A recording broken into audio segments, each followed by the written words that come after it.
أنت الألجيري، من وين أنت؟ انا من مصر. انت بتشجع فرنسا؟ أنا بشجع فرنسا. الألمان لا مظلومة.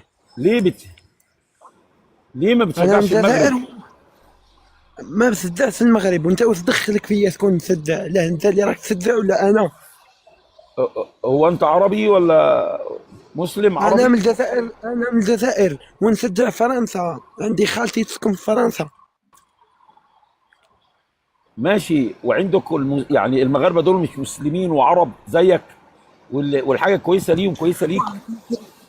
وبعدين ديري تعالى، ديري واش قلت تعالى لي يا يا ابن عمو؟ الوسخ هنا. تعالى تعالى يا ابن الوسخ، تعالى يا ابن الوسخ، تعالى هنا، تعالى. هو مش فرنسا دي يا ابن الكلب يا واطي اللي قعدت تقتل ملايين الجزائريين بتشجعهم يا ابن الكلب، وقتلت من الجزائريين يا ابن الكلب يا معرس يا ابن الشرموطه؟ الا لعنه الله عليك وعلى تبون وعلى الجيش الجزائري ابن المره المتناكه اللي وصل ولاد المتناكه اللي زيك للحاله اللي انتوا فيها، ان تشجعوا من قتلكم يا ولاد المتناكه، زي السيساويه ولاد المتناكه اللي بيشجعوا جيش المتناكه السيساوي ده اللي بيقتل فيهم. اه يا ولاد المتناكه يا خواجات.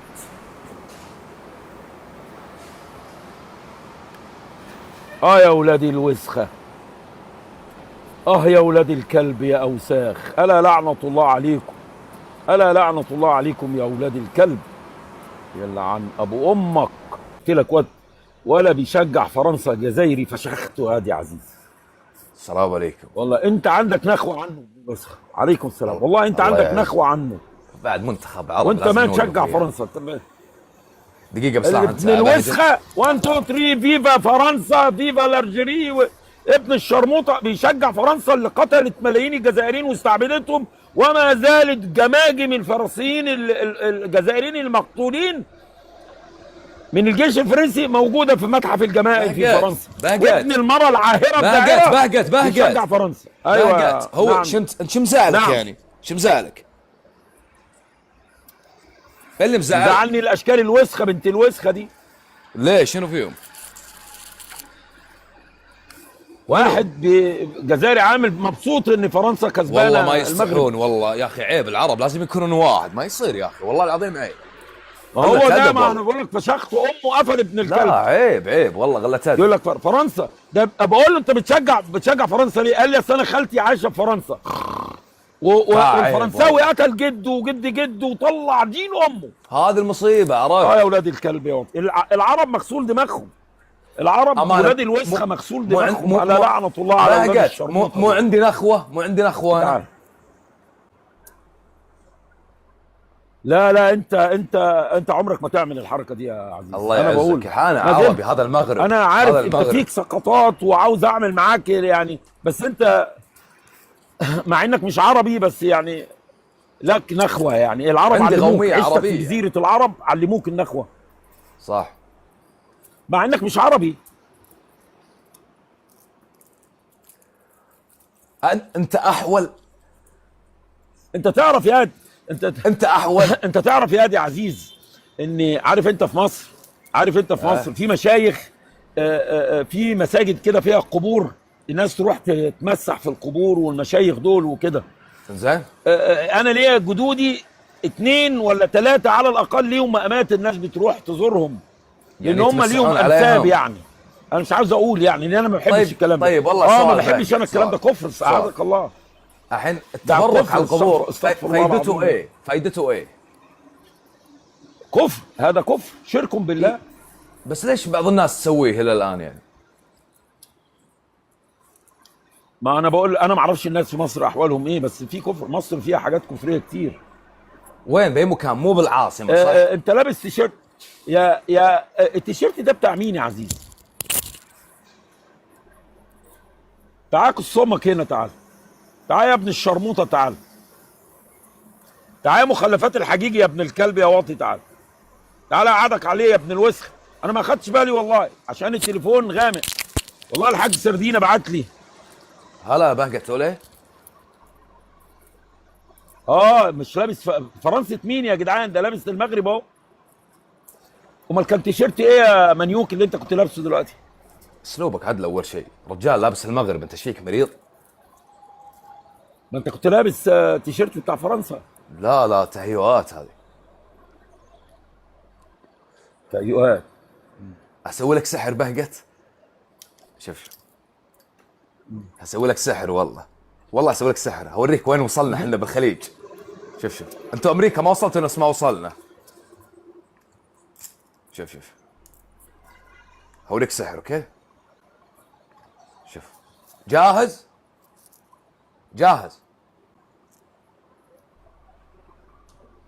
يعني ايه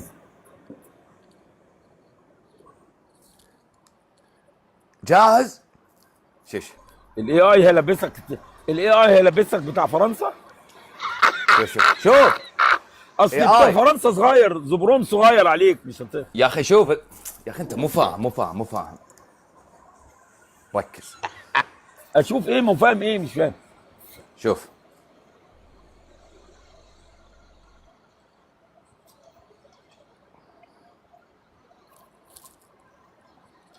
السحر. الكاميرا بتروح وتيجي معاك، يعني ايه المشكله؟ لا صعب هذه عندكم بامريكا. احنا تونا طايحين فيها بالعرب.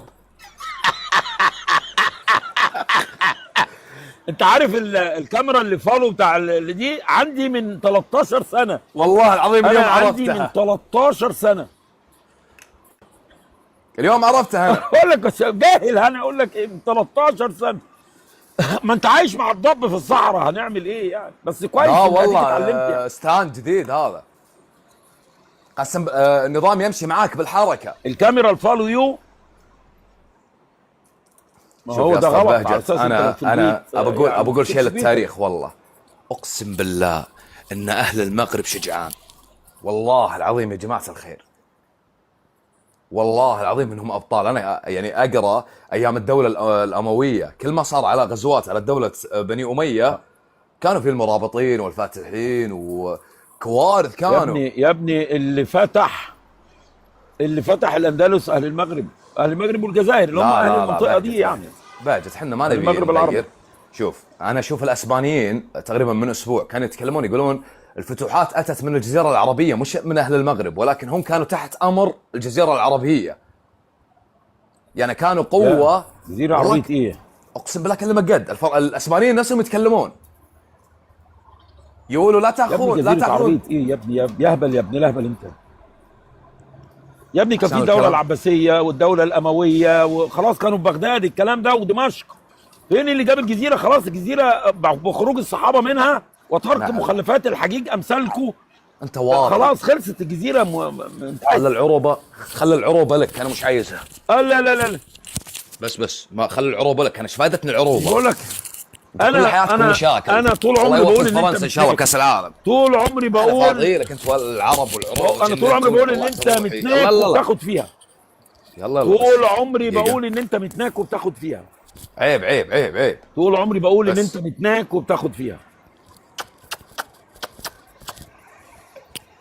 هو الزبر الفرنساوي اجمل ولا المغربي؟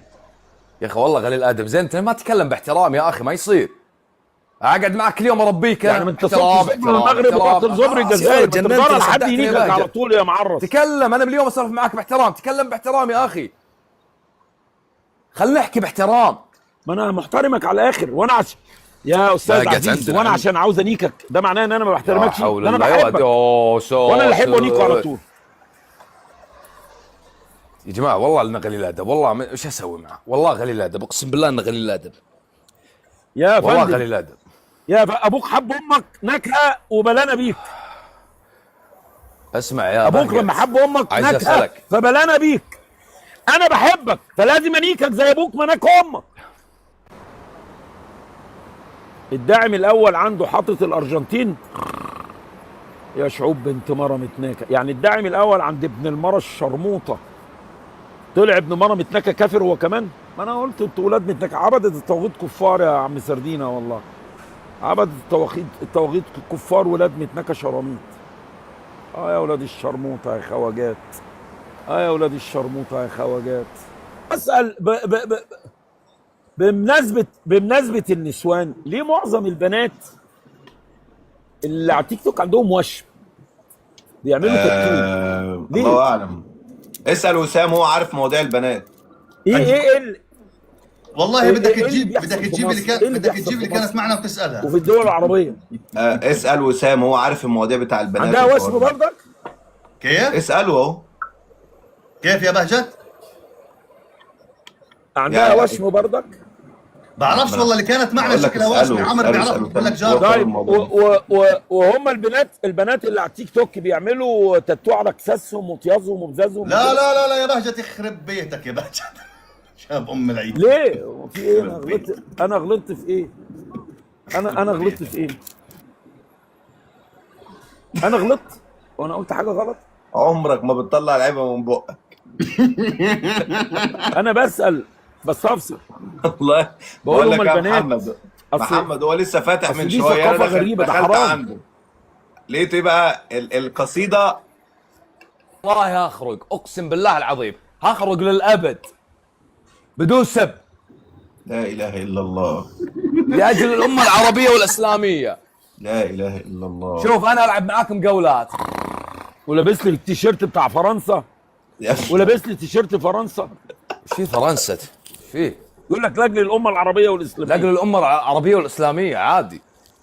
ايوه، ليه لا، لا، مش ما ألعب. وطني؟ ليه مش بتحب ليه مش بتحب الناس الجميله اللي هم ليهم؟ يعني انت لما تكون عندك مشكله في بلدك، تمام، تروح تلتجئ البلد التانيه اللي هي دوله عربيه مثلا يعني. ليه ما عندكش انتماء انتماء لمين؟ وفي ايه؟ للدول العربيه يا استاذ؟ وليش صار في انتماء يعني؟ ايش صار في الانتماء؟ انت ما وفي عندكش جوله؟ انتماء. ما انا عامل لك هو احنا ميوت عندنا دلوقتي. جوله ممنوع. ولا ما عندناش؟ مرفوض ميوت من اول الجوله، ما ينفعش يتكلم، ما سبا ينفعش تسمعه. حبيبي يا سبا. ستوب هو الحين هو سالني ما وكلمني عندوش انتماء بعدين والله. قال لي فرنسا. ميوت. فرنسا يا وسخ اديله يا بهجت، يا اديله. شيخ ما عندوش الضبط دول انتماء. اللي ما عندوش سبوروا انتماء في يا النهاية يا جماعه. شيخ احنا مش الضبط. بلدان جمهوريه، الله يرحم لي والديكم، احنا عندوش شعارات انتماء. النواب عندكم مو اي عندنا. حد ممنوع من بيشجع الكلام معانا فرنسا ده. كافر انتماء ام عربي انا ما العون. رديت عليك للحين، خلينا اي نرد. اديله حد بقى. بيشجع ابلع ميوت. فرنسا هذا هناك لو انك كافر بمصر يمكن هو من ترشح نفسك الكفار. انتخابات تفوز على الكلام اديله. هذا. احنا هو بالتيك توك، يستاهل. اي احنا من حد ربع الديمقراط، بيشجع فرنسا ولك احنا مو بلدان كافر. جمهوريه، مش بلدان جمهوريه، استوعبونا. ما عندنا الكلام والشعبويه وجمال عبد الناصر اي حد ما بيشجع عندنا. فرنسا كافر. فما نفهم مهما هو- تسوي هو- ما نفهم. اي حد الشعارات بيشجع الشعبوية فرنسا ما نفهمها. كافر. باين على وشه، باين على وشه، باين على وشه. بص. اي حد بيشجع فرنسا كافر. لا اله الا الله. لا اللي اله الا يشجع الله. فرنسا كافر دول من سبوا رسول الله حكومة وشعبا، كفار لا. ولاد وسخة. ودول اللي أيوة. قتلوا من المسلمين الملايين بعشرات الملايين، ودول هو اللي مش عايشين فاهم على الحاجات نهب دي. ثروات هو مش افريقيا فاهم الحاجات دي يا والمسلمين. بهجت. هو مش فاهم الحاجات دي، فعشان كده عمرو، لابس عمرو. الفانلة بتاعتهم وبيشجعهم. ودول اللي عمرو، رئيسهم أنت ما يصير بياخد تكلمني فطيز الحين، أنا ما ومكرم كلمت. وسناك هو ومراته مش فاهم المواضيع دي يا بهجت. ترانزميشن نتحول يعني مثلا فرنسا بتلاعب لا، هو المغرب. فاهم. انا اهو، محمد، انا مواطن محمد. مصري انت بشجع تجيب لي المغرب. ناس تعبانه نفسيا، لا تعليم لا دراسه، مو فاهم ان الحياه اخذ وعطا، مو فاهم ده ان بهجت التيك كان توك بيشجع اخذ المغرب. وعطا. تجيب لي ناس خوافه، تجيب لي لا، ناس لا، لا، لا، خوافه. محمد، انا كنت محمد، امشي أنت قبل دايماً اقسم بالله مش في شارع عارف جامعه في الدول مشكلة، العربيه، في شفت لي مشكلة 4 في هوشات الناس. بالشارع كلها يا جدعان بعض اللي بتصطق معنا يشجع وتتوجه دولة طق بمرة. فرنسا بالعكس هذا بايد على كافر. احترامكم وانكم ناس ونعم فيكم. هو باين فرنسا على وشه. دولة هو معادية لرسول الله لا وللإسلام تاخذ وتعطي تولي، والمسلمين. انا قاعد معك قس عشان تفضفض لي مشاكل نفسيه، ارتفاع اسعار، قلع معيشه، ما لي دعوه فيك. تجي عندي بالقسط هني طلع حرتكم انتم، اعرفك انا. انتمائي العربي يا ابني، ده انا من بلد ادت حتى مصر قروض. انتماء عربي بس يا ابو كروز، انت يا اسكت ابني، يا انا ابو من كروز يا بلد حبيبي. ما قصرش مع كخ يا الامه حبيبي، العربيه. كخ. انت منين؟ انتماء يعني الفرق، انت منين نحن نعطي يا وانتم انت منين تستلفون. يا انا ما لا؟ اتكلم على انت فاصل، منين؟ بعتوني ابن الحلال، تسولفون لي بامور. انت يبا منين لو البس يا مو فرنسا، يا دي لو انت البس ان منين؟ شاء الله حتى جزر القمر، ما لكم دخل يا ولد. عندي بالعكس انت حكومه خاين وبلد، وعميل. اللهم لك الحمد، خد. مجمليني عند العالم مليون. كله. انت لابس ليه لا كده؟ بقى. الامه العربيه فين؟ لا، ده- الامه ده- العربيه ده بص. احنا اكثر ناس نعرفها. ده بيقول لك ومن مالكش وراكم دعوه بالناس البس شغالين ايه والبس فيها. ايه. انت لا مين حد يا؟ يسولف على الخليج على الامه العربيه، هذا يا آخر دي كلام. انت يا مين عم يا؟ ده ملوش محدش دعوة يسمع بالعرب عنك ولا يا. الخليج. لو سم هناك سيد هذا منين؟ بالغالي يا خلاص، جدعان، تدخلون هذا سؤالكم. مخلفات حقيقي بحتون بالغالي. أمة عربية أمة عربية، هو ما باقي ست دول خليجية معنا ده الأردن حق الأمة بالغالي العربية. ولا وينكم وين الأمة هندي العربية؟ ولا باكستاني ده؟ الأمة العربية. منين يا أنت جماعه؟ محمد ده- بيه حاط صورة الخليجيين ورا رؤساء يا جدعان حد يرد أساس عليا لو انت الدعم من منين؟ الخليجيين. تجيني تقول لي امه عربيه، الواد التعبان ده. يجينهم الداعمين. يعني انت نايم يا العربية. يا محمد بيه. طلعت أول تقول ام ما العربيه، وانا ما اؤمن في شيء اسمه امه عربيه، اؤمن في هو أمة شكل الهنود خليجية. والله او الباكستان. واللي يحب يبغى شنو؟ طب انا هتلعب لك والله الثلاثه. نؤمن بالامه الخليجيه، لا نؤمن بالامه العربيه. قلة ادب يا جماعه يا ولد. يا جماعه درامي بجد درامي. بان ده منين؟ تعبان نفسيا هو عنده شو مشاكل. نظامهم ذولا؟ انا اقول لكم ايش نظامهم، والله اني اعرف لهم يا اخوان. والله عنده أقسم مشاكل. بالله. انا عنده هلعب مع مشاكل المعرصين اهل الثلاثه. عاطفه. دقيقه انا اعرف مين لكم الواد شو. اللي مع ايه أنا ده عارف بقى نظام كانت شلون فيها بقى؟ سوالف. مين الواد اللي معاك ده؟ انا اعرف شلون هذول. ما العب يا ابن الحلال، تلعبني قدام. انا لوحدي وانتوا الثلاث انا اعرف معرصين. شلون هذول يلا نظامهم. بسم الله. شوف لا لا لا لا، شوف انتوا هذول انتوا نظامكم معرفش، كذا. بيقول لك تعالى يا معرص، هلعب معاكم انتوا الثلاثه، هلعب ضدكم انتوا الثلاثه، هلعب ضدكم واكسبكم باذن الله. لا اله الا الله، لا اله الا الله يا جماعه. ما تقلع اللباس بالمره يا معرص، عمال يقلع ويلبس ويقلع ويلبس حسب الداعم. بس حبوني الناس، اخلاقي زين، حبوا اخلاقي. لا لا لا، يا تحطه في تيزر يا تطلعه، مش داخل خارج بس هذا اللي داخل فاهم خارج. فيه ايه بس. القرف ده؟ لعن ابو اشكاك، محاتكم خساره، شعارات، تموتون على العاطفه. ده الواد ده يا تعبان الله. نفسيا يا جماعه. يا عم انت ادرك تعبان كشفت عليها نفسياً. يد قبل كده يد ولا لا؟ بهقت يا ما بقى تزعل كنت الواد ده مني. كشف ما بواسير تزعل قبل مني، كده؟ ما تزعل مني. عمال اقسم يرفض بعز الجولة الجلال ليه؟ اللي قال الكوميديا بمصر اقسم بالله عنده مشكله نفسيه.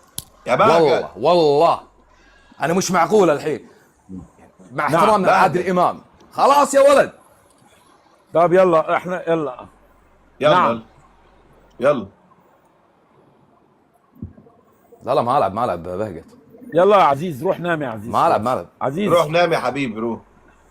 انا هلعب معاكم ضدكم انتوا الثلاثه. عمرو حبيبي، عمرو لا تقط وجهك يا عم، يعني ما ترميش طب وشك مع على الناس السلامة. اللي مدوا لك وجه. انا ما اعرفكش يعني. شرفتنا يا عزيز. يعني انت جيت تكلمت معاي وانا ما اعرفكش، طقيت ميوت وانا ما تكلمت معاك، ما اعرفكش يا اخي. لا تدور غيمه كذا، عيب يا أخي. كل راس يا يا عم أخي. مرضك النفسي ده روح يخرب يلا بيت دام انه أهلك. بعد لعب ما لعب. مصحة، لعب انت في ما لعب. مصحة، لازم يدخلوك مصحة. تعبان يا بقى. واحنا ما عايز بننيكش يكسب. عيال، بطلنا ننيك عيال خلاص. يلا يا عزيز انزل عشان انا واشوفك اي بطلنا حد تاني دلوقتي. ينيكك. عمرو يا اكبر حبيبي شوية عشان بهقت نظبطك. بهقت يلعب معايا كثير. يا عزيز عادي. انا أنت بطلع معاي عليك يا عيال يا عمرو. عزيز. ما دخلت معاه ولا حوار. محمد بيه امسكوا ابنكم ده، ما اعرفه. هو ليش يكلمني انا مش عارف الى الان. خلاص انت يا شبه الهنود معرس. والله. وانت منين يا ابني؟ ليش أنت تكلمني منين يا ليش؟ ابني؟ سؤال. انا ماشي يلا. ده انت طاقني ميوت تسالني وين انت، انا ما اعرفك. طقيت ميوت عيل وتكلمت متخلف. يا ودخلت في ده انا مشكلة طقيت. عيل متخلف.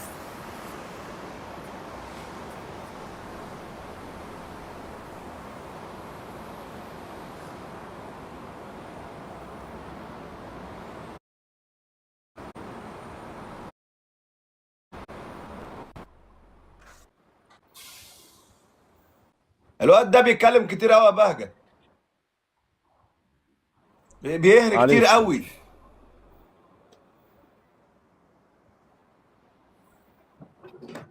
يا سيرينا يا قمر. في البرنامج ده ماله؟ البرنامج ده عايز انتوا ما حدثتوش؟ ها؟ تجيب الشيخ احا. اشوفه كده. ما حدثتش يا سيلينا يا قلبي I love you so much.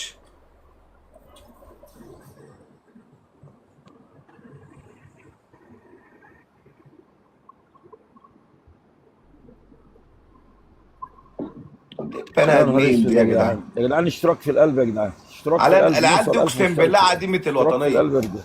العيال اللي كانوا يشجعوا الارجنتين ويشجعوا النهارده فرنسا، العيال دي فين من وطنيتهم للحب الشعوب العربيه اللي هم المفروض منهم قرايبهم وعمامهم واخوانهم واولادهم. يا اولاد معلش يا عم بقى ما تتضايقش. الواد بقى الارجنتيني يا بقى لما كان بيكلمك كان بيقول ايه بقى؟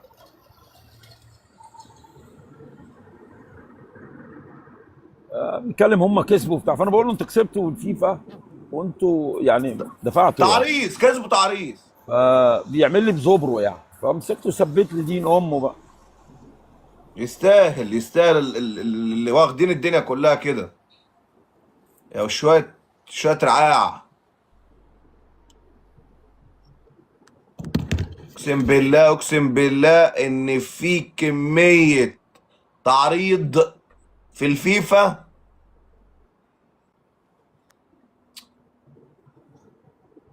يا جدعان الماتش ازاي احنا يعني؟ عملنا اللي علينا، واهم شيء ان فخامه الرئيس عبد الفتاح السيسي هيكرم ويستقبل اللعيبه اول ما ينزلوا ان شاء الله. ان شاء الله باذن الله، ان شاء الله باذن هلا الله، ده هلا كده هلا. كده ده لازم استقبلهم في مطار العالمين عمو طبعا. بهجت عامل ايه؟ محمد بيه، عمرو، ازي اهلا حضرتك؟ وسهلا. اهلا عاملين وسهلا. ايه؟ عاملين ايه بعد ازيك يا قمر؟ الماتش؟ احنا بعد انت الماتش ولا انت قبل اللي الماتش؟ قمر والله. يا الحمد لله. الماظ. ايوه. الماظ يا جماعه، يعني اصلا راقصه مصريه مشهوره جدا. يعني ايه؟ من النواد، راقصه مصريه مشهوره جدا. لا يا محمد بيه، نفسي والله. هو على طول يقول لي كده، لا بس انا نفسي. ايه الكلام ده ايه ده يا عم؟ عيب كده. عيب. نفسي ابقى رب. راقصه مصريه. ايه اللي فيها؟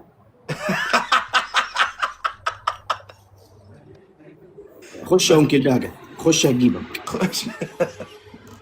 خش يا انكل بهجت. لا لا انت لا شفت لا. البدايه.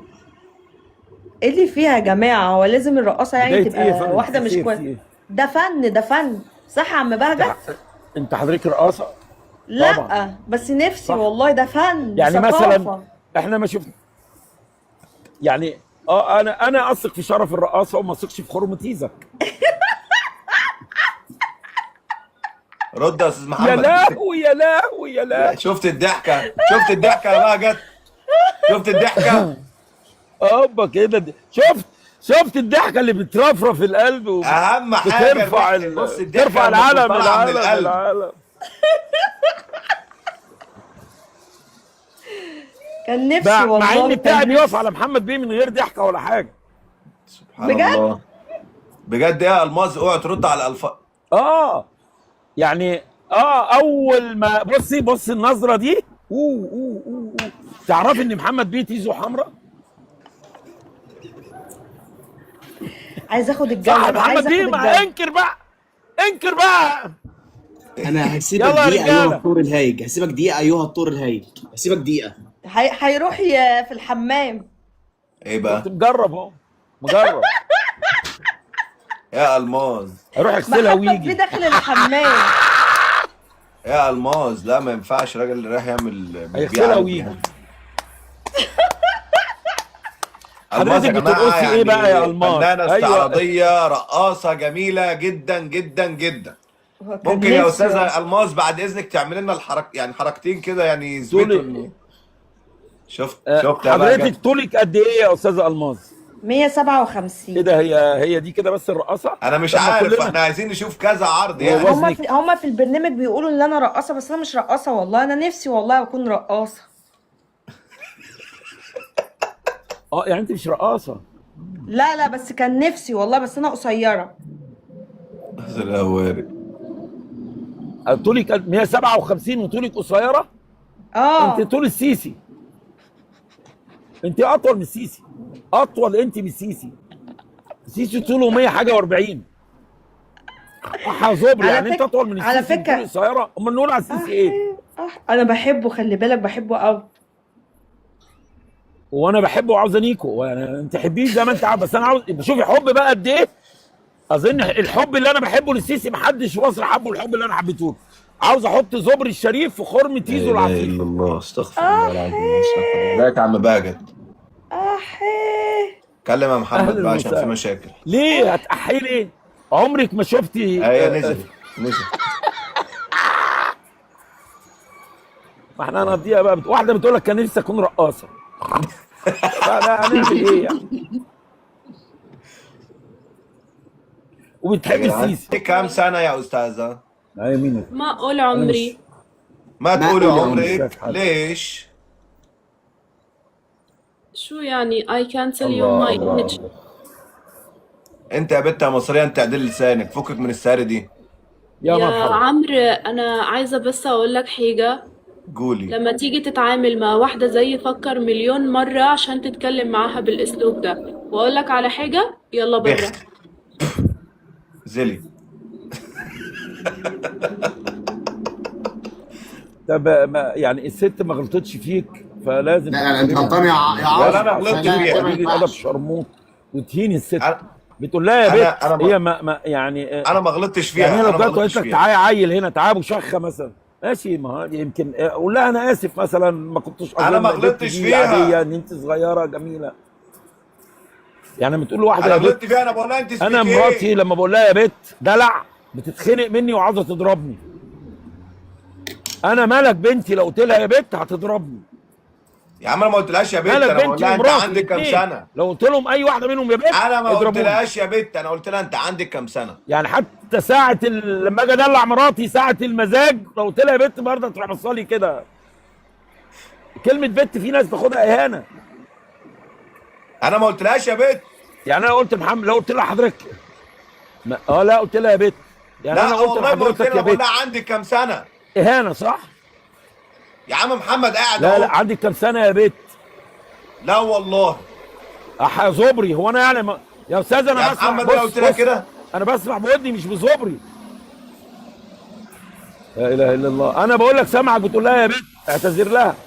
يا عم ضغوط في داهية.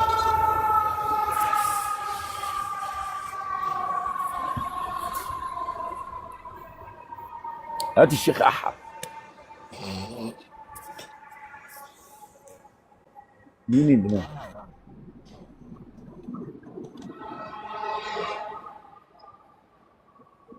السلام عليكم ورحمة الله. اهلا اهلا، وعليكم السلام ورحمة ازيك يا الله شيخ احمد؟ وبركاته. الخونة يبقوا مع نتكلم بعض. باحترام أيها السادة لو سمحتم. لا لا لا لا لا لا لا لا يا عم بهجت ما انت الشيخ احمد بيزعل لما بيلعب معايا. احنا نعمل الشيخ أحمد جوله معايا أنا، انتوا الشيخ أحمد الثلاثه معايا مع أنا. بعض وانا لا لا مفيش خلينا انتوا الكلام ده، الثلاثه مفيش مع بعض. الكلام ده. لا لا في الكلام ده، في الكلام ده. يا ليه عم ماشي ماشي ماشي. يا شيخ احمد؟ عشان بس ما حدش منكم يخش السجن ولا حاجه، يبقى انتوا الخونه مع بعض وباجت صبر لوحده. يلا الوشاك المصري. ايه ده؟ انا مش عايز العب معاك. منور يا عم. شيخ احمد، عامل ايه؟ انا مش عايز عامل العب ايه يا معاك. شيخ احمد؟ ما انت الحمد لله بتلعب أنا معاهم اهو، كويس. مش بتلعب معايا. انت ضد أنا الخاين كويس، باجت صابر. أنت كويس. الحمد لله، انا تعبان والله، بيتي محسود ومتبهدلين وكل حاجه بتتكسر في البيت وبتخرب في البيت، سبحان الله. انت ده بطل غضب والله ربنا العظيم. عليك عشان بتشتم على الرئيس عبد الفتاح السيسي أيها الكافر اللعين. خاين. خاين غاين الكلب العميل. خاين. والله لو قابلتك يا بهجت لاصفعنك بالحجاب. هنديك بالخنجر فيها. اصبح. وانا لو قابلتك هاخدك بالحضن. انت راجل محترم يا باجت، عشان كده هتقابل احمد بالحضن وبالاحضان. يا سلام، رغم ان هو- لسانك زفر هو- بس قلبك حنين. لان انا عارف ان انت مسكين وحد مثبت لك حاجه فانت مش قادر تتكلم، مجرد ما هسحبها منك هتتكلم وتبقى زي الفل وتقول الحق. ايه اللي مثبت لك حاجه ازاي يعني؟ معمول له عمل يعني؟ مفيش داعي يعني نقول يعني. فهمت سيج حاجه سر يعني. اول ما هنسحبها هترجع طبيعي تاني يا شيخ احمد انت فيك حاجه؟ وتخش دين الاسلام دين الاسلام؟ طب انا هسالك سؤال، لو جدع جاوب عليا. في 7 تيجان تقدر تقولهم لي في الاسلام؟ نعم، في 7 ايه؟ 7 تيجان. بص يا شيخ احمد، انا راجل بتاع الطواغيت. اسالني عن الطواغيت وعبيد الطواغيت، اسالني عن الحكام والحكم في الاسلام، نتكلم في الحته دي. ايه رايك؟ تفيد الناس وانا استفيد. يلا يا شيخ احمد. حلو. طيب ماشي، بعد اذن حضرتك انا هقول التيجان ال7 وبعد كده انت اتكلم. يا قول شيخ قول يا احمد، قول يا يا شيخ احمد، قول احمد، احنا يا شيخ أحمد. بنسمعك. خلينا نفيد، اسمعني خلينا نفيد الرئيس السيسي ونؤمر لما الشعب إن تتكلم يطيعه. عن سيدك يا كلب تتكلم بادب. تتكلم بادب. بص عاش يا شيخ احمد. يا ايوه أستاذ، كده اديله على دماغه. الرئيس اتعلم السيسي الادب، يتكلم على اسم اسياده. النبي حرصه وصينه. راح يا شيخ ربنا يكرمه ويطول له كام 5 سم ولا حاجه، بدل ما هو يعني الظروف الصعبه اللي هو بيمر بيها. فبنقول يا شيخ احمد، السيسي ضحى كتير بهجت عشان مصر. قال ان ضحى كتير. السب واللعن في الدين حلال. حرام. انا يا قلت له اجيب أستاذ. لك شيخ يتناقش معاك في الموضوع ده. يا ربنا أستاذ- سبحانه يا وتعالى قال محمد ولا بيه. تسبوا الذين يدعون من دون الله فيسبوا الله انا عدوا دين، لا لا بغير لا علم. انا ما بقولش حاجه، ماليش علاقه. احسنت يا ربنا استاذ سبحانه يا وتعالى أستاذ. قال لك ما تسبش حتى الكافر اللي بيعبد بوزه. يا برافو عليك، الا اذا الكافر ده سبك. ماذا لو الكافر سبك؟ الكافر لو سبك يستطيع ان تسبه. وتسب تستطيع. الهته. لو الصراع بص لو الصراع صراع دين تسبه وتسب الهته. لو سبك تسبه. يا استاذ احمد ماشي، ما احنا بنقول ايه؟ لو الصراع بينك وبين الكافر المحارب لله ورسوله ده صراع دين، صراع ليه؟ لا اله الا الله أنت- محمد رسول الله. المشكله يا بهجت ان انت مرتمي في احضان الكافرين وجاي بتسب المسلمين. انت بتكل بمكيالين. هما فين؟ عاوزك تجيب لي المسلمين اللي انا ثبتهم يا شيخ احمد. بتسبنا انا دلوقتي والناس اللي معايا بتقول علينا كفار. انتوا كفار، انتوا مش مسلمين. كفار ازاي واحنا بنقول لا اله الا الله محمد رسول الله؟ فالنبي عليه انت الصلاه لم تدخل والسلام اسمع يا شيخ النبي عليه الصلاه والسلام شيخ أحمد. قال فاذا قالوا لا اله الا الله فقد عصموا مني دماءهم واموالهم. الله اكبر. طيب خلينا انت قلت نقطة جميلة جدا، انت بتشهد لا اله الا الله محمد رسول الله. هل علمت قبل ان تشهد لا اله الا الله محمد رسول الله، هل علمت ان لا مشرع الا الله ولا امر الا الله ولا حاكم الا الله؟ لا اله الا هل الله. علمت ذلك؟ هل ايقنت ذلك بالقلب والعقل؟ لا اله الا لا، انت اقف، سبحانك اقف. اني كنت من الظالمين. بس ارد عليك. اقف ارد لا عليك. لا لحظه بس عشان ما يا نسرين تتوهنيش افتحي يا يا استاذ نسرين. الشيخ احمد. اقفل يا استاذ، انت بطلت تلغي عشان تتعلم. الاستاذ الشيخ احمد علمه ما شاء الله غزير، وهو من الناس الطيبين اللي مش هيكذب وهيخاف الله وهيكلمنا كلمه الحق. هل علمت انت قبل ان تشهد ان لا اله الا الله وان محمد رسول الله يقينا وقلبا آمنت بأن لا حاكم إلا الله ولا مشرع إلا الله ولا آمر إلا الله؟ هل علمت ذلك يا شيخ أحمد؟ ارد عليك يبقى بس زي. ارمى قطعني. في غزوه من غزوات سيدنا اسامه بن زيد رضي الله عنه، شكل مصري. في راح يقاتل مشرك فقال لا اله الا الله. المشرك بيقول له لا اله الا الله فقتله. فراح للنبي عليه الصلاه والسلام قال له يا رسول الله البيت انت وعيلك وغيرها 60 دقيقة.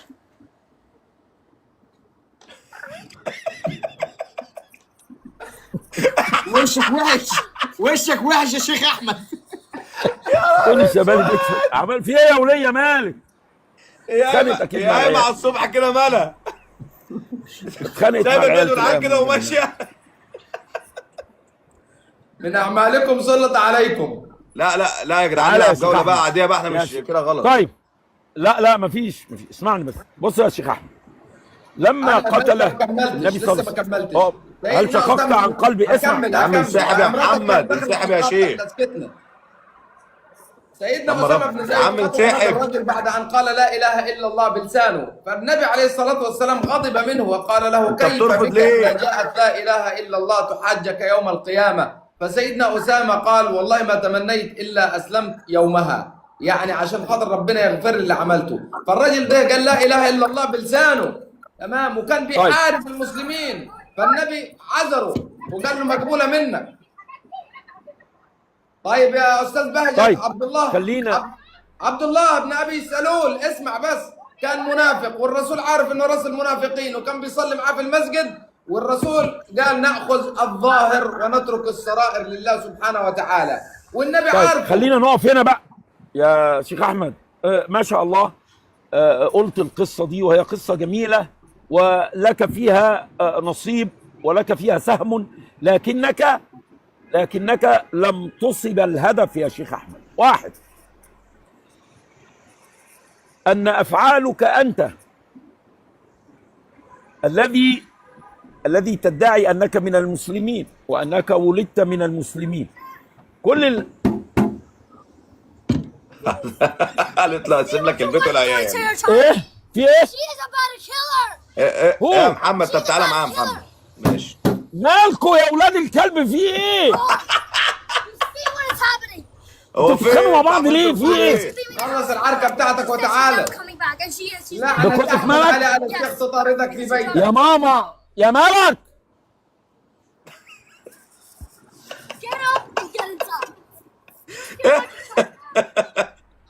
لا اله الا الله.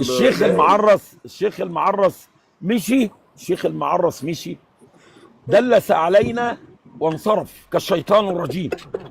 يا جدعان لو خرج علينا من شهد ان لا اله الا الله وان محمد رسول الله نعطي قدمه، لكن ان كانت افعاله واعماله لا توحي بانه من المسلمين او اتى باعمال وافعال الكفر حتى وان دخل الاسلام صار كافرا. انا سالت الشيخ احمد قلت له، انا سالت الشيخ احمد وقلت له سؤال: هل امنت بان الله هو الحاكم المشرع الامر قبل ان تنطق او تشهد ان لا اله الا الله وان محمد رسول الله؟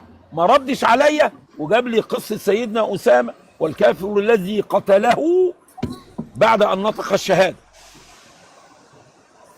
موضوع مختلف تماما وقصه مختلفه تماما.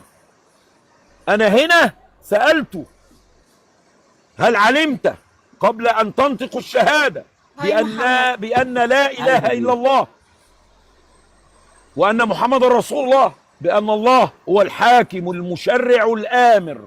ما رضيش يرد عليا. اذا هو يعلم انه من الكافرين ومش عاوز يخش الحته دي عشان ما يكفرش نفسه وما يكفرش السيساويه وما يكفرش السيسي وما يكفرش جيشه وما يكفرش مؤيديه. طبعا الشيخ باجت النهارده يا جماعه على ان النهارده صباحيه ليله الجمعه، تمام؟ فهو دايما ثواني يا جماعه عشان عنده مشكله في البيت، خلينا الاول نطمن عليه. مش هاجي، انا مش جاي. ماشي ماما هتهدوا. طب انده لماما، انده لماما. قالوك في ايه؟ في ايه؟ في ايه يا ولاد؟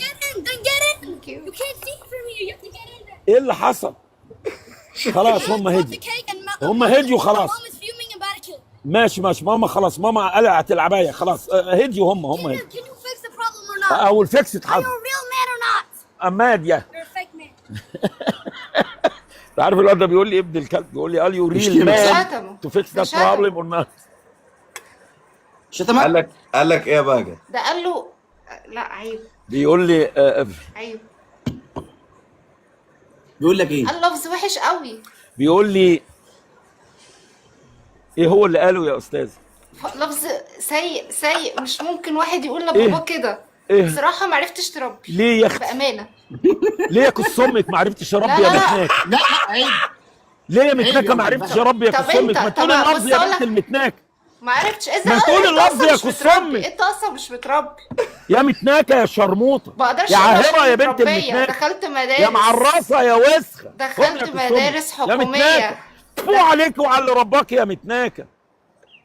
يلا يا متناكه يا شربوطه، اللي عن دين امك على دين ام السيسي على دين امك. تدل ان انت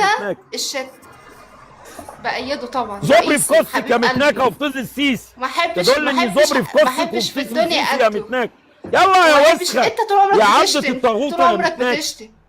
يلا وهنيجي كمان لما نحرر البلد هتتناكي يا كس امك وتبقي من سبيانه. انت منين؟ هناخدك من سبيانه يا كس امك. بس يا كس امك هكلم البت يا متاك انت كمان. بس يا كس امك. قولي لي بس يا كس امك يا ابن المتناكه. انا بتكلم يا ابن المتناكه، انت بتغير الكلام ليه؟ ما اخلص زبري، ما اسحب زبري من كسها ابقى خش كلمها انت. احنا هنيجي احنا الاثنين مع بعض ولا ايه؟ السؤال جاوب عليه. هو دلوقتي بيقول لك قال ايه؟ الواد قال ايه يا كس امك؟ يلا يا متناكه. ان انت قاعد بره كده هربان زي الكلب، ما تقدرش تيجي يا متناكه يا بنت الشرموطه. الواد قال ايه يا بنت المره المتناكه؟ ولا اولهم. فو عليك وعلى ربك اللي عن دين امك. يلا يا متناكه من هنا. يلا اللي عن دين امك على دين ام اللي ربك. جايبين لي عيال ولاد دي بنت متخلفه بنت دين كلب شرموطه. تكبيس وفالو يا جدعان. ايه الشرمطه اللي احنا فيها؟ جايب لي بنت دين كلب يلعن دين امها. هي بتيجي بنت دين قال له كلمه من الواد بيقول لي الام مرات زعلانه من ملك. يعني ثواني قالت اسمع بقى الواد قال اسمع ايه اسمع بقى. اسمع. انا كل ده انا عايز اعرف الواد قال انا ايه. كل ده الولد انا عايز افهم من بهجت يا الواد عم قال انت ايه. ما اسكت مش عشان عايز مالك؟ أدخل في اسمع. موضوع ما انا تاني. هقول لكم هو بيتخانق مع ملك، تمام؟ فيظهر ان الموضوع اتطور، وام ملك امها شدت على ملك، تمام؟ فامها زهقت، والبنت مش ما بتسمعش الكلام ومش عاوزه تراضي اخوها، فقالت انا هسيب لكم البيت وامشي. فهو صعبان عليه بقى، امه لبست العبايه وقالت هخرج، وبعدين امه قلعت العبايه، فبيقول لي تعالى عشان تتعامل مع ملك، تضرب ملك. فبقول له طب بعدين، بيقول لي ار يو ا ريل مان يو جونا فيكس ذا بروبلم اور نوت. بيقول لي يعني انت راجل حقيقي بقى تيجي تخلصني وتديني حقي ولا لا؟ بس هو ده اللي الواد قاله. امال ايه يا جماعه احنا فهمنا غلط الواد خالص. عنده 7 سنين يعني انت لما تيجي عشان تعرف الفرق بين التربيه الامريكاني، العيال اللي متربيه على الحريه، وبين التربيه بنت المتاك. انت تسمع عن عيل صغير في مصر يقول لك هل انت هتبقى راجل حقيقي وتخلصني وتجيب لي حقي زي ما بيقولوا؟ هو ولا مش زي ما هتعرص بيقولوا، لملك؟ زي انت لأن ما أنا- بتقول بقى. ما انا اسمعوني دائما انا بحب اعرس للبنت، يعني انا بحب اعرس للبنت ملك على طول. لا اي راجل بيحب البنات جدا ويتحنين جدا معاهم. لازم البنت شويه وهي الكبيره، فهو متمرد، هو كولد متمرد، وامه بتمل له سبحان الله. ايوه دي حقيقه. فهو عاوز انا يعني فضلت ادور في يقول لي انا البرنامج راجل، كله لحد ما جبت القمر دي. هو بيقول لي انا راجل وانت راجل، انت بقى هنبقى رجاله، يعني انت هنبقى رجاله وجاب لي حقي وتبقى راجل يا حقيقي هايدي وجاب لي عاملة حقي، إيه؟ ولا هتعرص لها زي ما بتعرص؟ اعرفك عامل بيقول لي بهجت. والله انا كلمة ما افتكرت ان هو بيقول تتقالش. كلمه هتتقال إيه وحشه وبتتقال عيب إيه؟ يعني. هي مرة عم- متناكة، ما هي بنت متناكة بنت شرموطة، ما انا بقول لك يعني. سبحان الله اهلا استغفر الله وسهلا العظيم. استاذة هايدي. ازيك يا هايدي؟ انا عملت لك فولو يا هايدي بعد ما مشيتي. والله عملت لك فولو يا بنتي، ما انت جيتي بقى لازم تاخدي حاجة يعني. بعد ما مشيتي بعد ما مشيتي جيتي لازم تاخدي حاجة.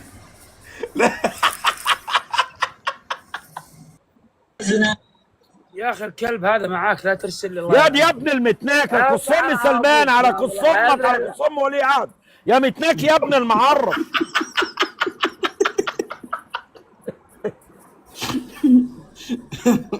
ما خدش غلوه يخرب بيته. اسمع، اصل هو جاي يشتم يا ابن متناكة، فاديله بقى. راحة المال يعني. نعم راحة المال وراحة البال كلها. لا تولع راحة البال، اهم شيء في الدنيا راحة المال. صحيح صح يا بهجت؟ راحة المال، ماذا يفيدك المال وأنت كافر ملعون؟ ماذا يفيدك المال وأنت نايم على بطنك والذكورة والرجولة عدمت إياها؟ ماذا يفيد المال وأنت عابد لطاغوت؟ لا بعد إذنك تتكلم في الموضوع بشكل لائق. ماذا يفيد المال وأنت نايم على بطنك وبتاخد شوف يا فيزك عم. زي الشرموط ابن الوسخة اللي مشي ده؟ عيل ابن متناكة وغرس السين ده يا عن قصمه. يعني احنا اتكلمنا، لا جبنا سيره حاكم ولا جبنا سيره حاكم، ما هو ولاد متناكه شحاتين ولاد شرموطه خواجات. انت هتتكلم على المال؟ احد انا جاي طالع عشان هم اكتر ناس بتشحت على البرنامج دلوقتي ولاد الوسخ.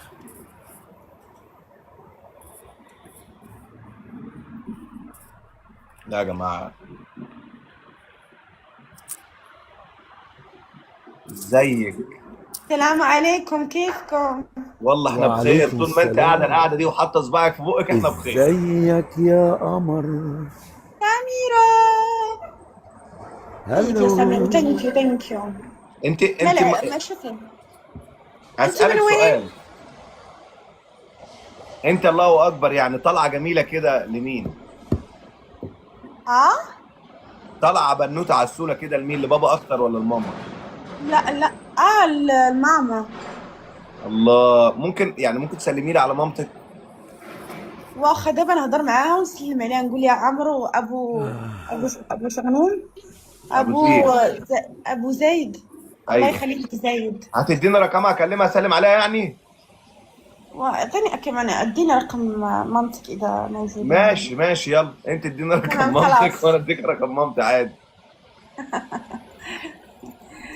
ان شاء الله. لبنان ايوه. ان شاء الله.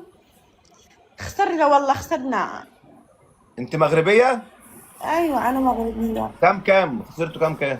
2-0 2-0. بس فرنسا ما شاء الله ما شاء الله هم اللي راح ياخذوا الكاس، يعني يستاهلوا، لعبوا مزيان.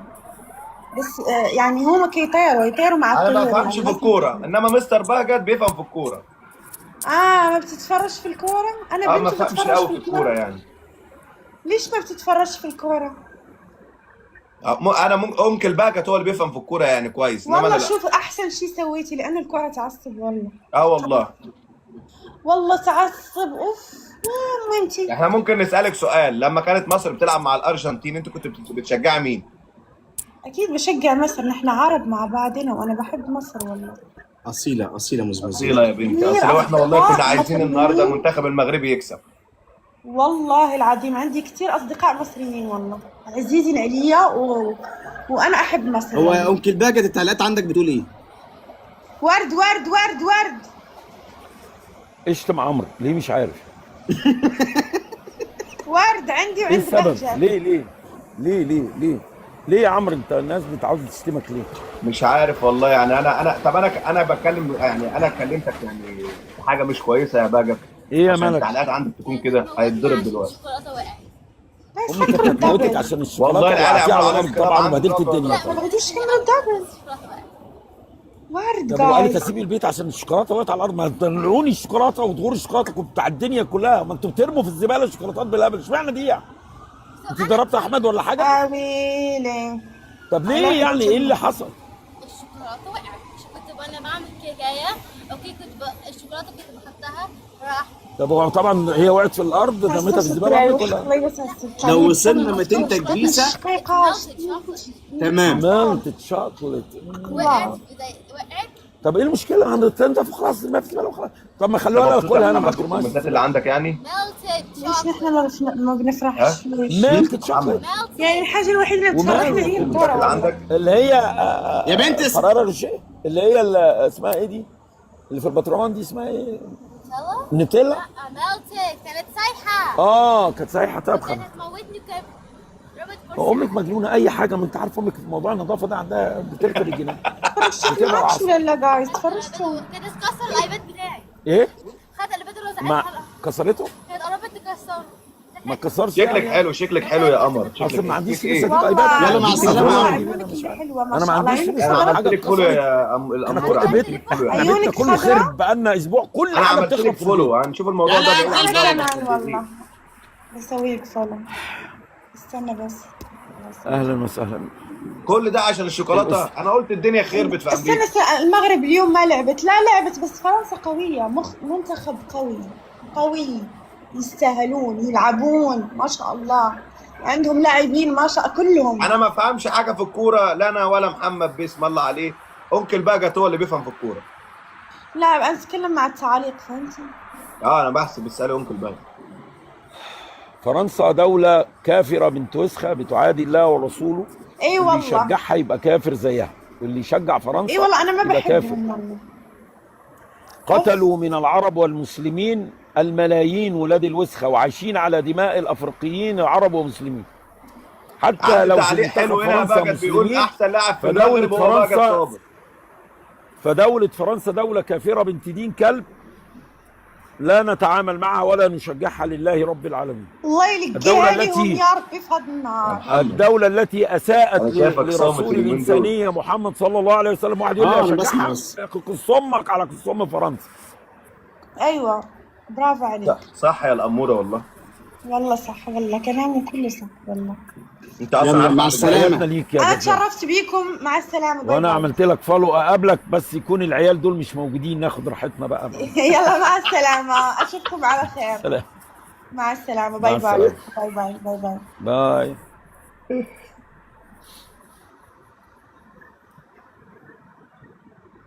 يا جدعان يا جدعان الموضوع بتاع العيال اللي جنب العيال اللي جنب بنت الوسخه اللي موجوده.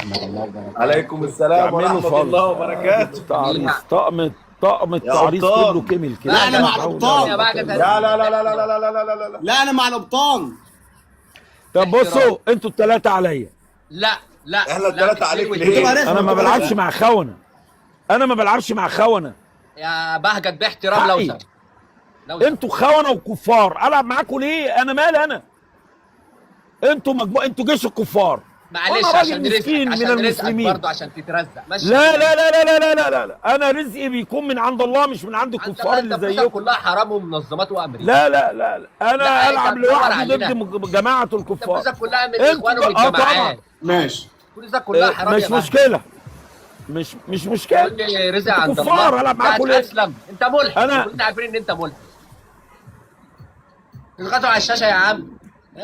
انا ملحد بالسيسي، انا كافر بالسيسي وكافر بدعش وطواغيت العرب. اضغطوا يا عم على الشاشه زيكم يا جدعان، اضغطوا على الشاشه. يلا يا رجاله. المسكين بقى قد صابر ضد الثلاثه مع الرصيد. ايه يلا كفار ملاعين عبده للطواغيت. انت اللي مسكين، انت الفرق ما بينك وبين المسكين بقى قد صابر. انت بعينين وهو بعين واحده. المسكين بقى قد صابر، الساعي الى الحق، الساعي الى مرضات الله، الباحث عن طريق الحق ضد الكفار الملاعين دول. الدبل يا جدعان يا حربي، الدبل يا حربي الله يخرب بيتك. لا يا جماعه بجد والسيسي طلع محمود، حط في تيزو كده ليمون، عصر كده على القبطان ومحمد وعمري كمان، حط في تيزهم زبرة عمي بقى جاي لانك حيوان وغبي، يعني انت ما بتفهمش غبي. ما فاضلش غير عمرو دلوقتي. استاذ عمرو عايزك تقول لنا انجاز السيسي مع الجيش ايه؟ ايه اللي انجازه السيسي مع الجيش المصري؟ اتفضل. انجاز واحد. الانجاز قول لي انجز ايه؟ يعني فادي الجيش المصري خد بايه؟ البلد من الظلام الى النور. يا متناك. لا هتتكلم مع الجيش. هتتكلم ما تغلطش. يا متناك انا بقول لك مع الجيش زي المتخلف ده يقول لي كمان يا متناك بقول لكم مع الجيش الى النور. طيب خد الجي بس خلاص. ادي الثلاثه منايك. الغبي بقول انجاز السيسي مع الجيش ايه؟ بيقول لك فادي البلد. المتناك الثاني يقول لي عمل لي كباري. بقول لكم مع الجيش يا اولاد الكلب يا بهاي. الا لعنه الله عليكم وعلى السيسي وعلى الجيش. الغداء برجر وبطاطس. ماشي. كام برجر؟ 2 بس عاوز بصل بقى، تبقى بصلايه كامله كده وتقطعيها مصنع بصل؟ تقطعي بصلايه على جنب كده، اقرش بصل. ديل بيكلز بوتيتو اور بيكلز اكسترا بيكلز. بقول لك ديل بيكلد فرايز. فرنش فرايز مخلل. فرنش فرايز بالايه؟ فاكر الاكل البطاطس اللي اكلتها قبل كده؟ اللي هي الخضره دي. دي ديل بيكل فرايز. ولا حطي سبايسي وماستر وكاتشب وميلتد وزودي اللحمه بقى. ميلتد ايه؟ ميلتد تشيز؟ عاوز اللحمه البرجر يكون يعني 2 برجر الكامبو. انت عايز 2 دبل؟ لا واحد بس. اعملي 1 برجر بس الدبل. اعملي الميت دبل، يا اما تكبري حبه البرجر. هشوف ممكن اعمل لك ايه. ملك دي بتعمل برجر يا جدعان، هي اللي بتطبخ البرجر هنا بتعمله. ما حصلش. اول امبارح قعدت اكل في برجر وامها راحت جايبه لي هوت دوج كمان، والسكر قاعد يصرخ طول اكلت ولا كاني فيل. اكلت الاكل اللي بياكله الفيل وايه.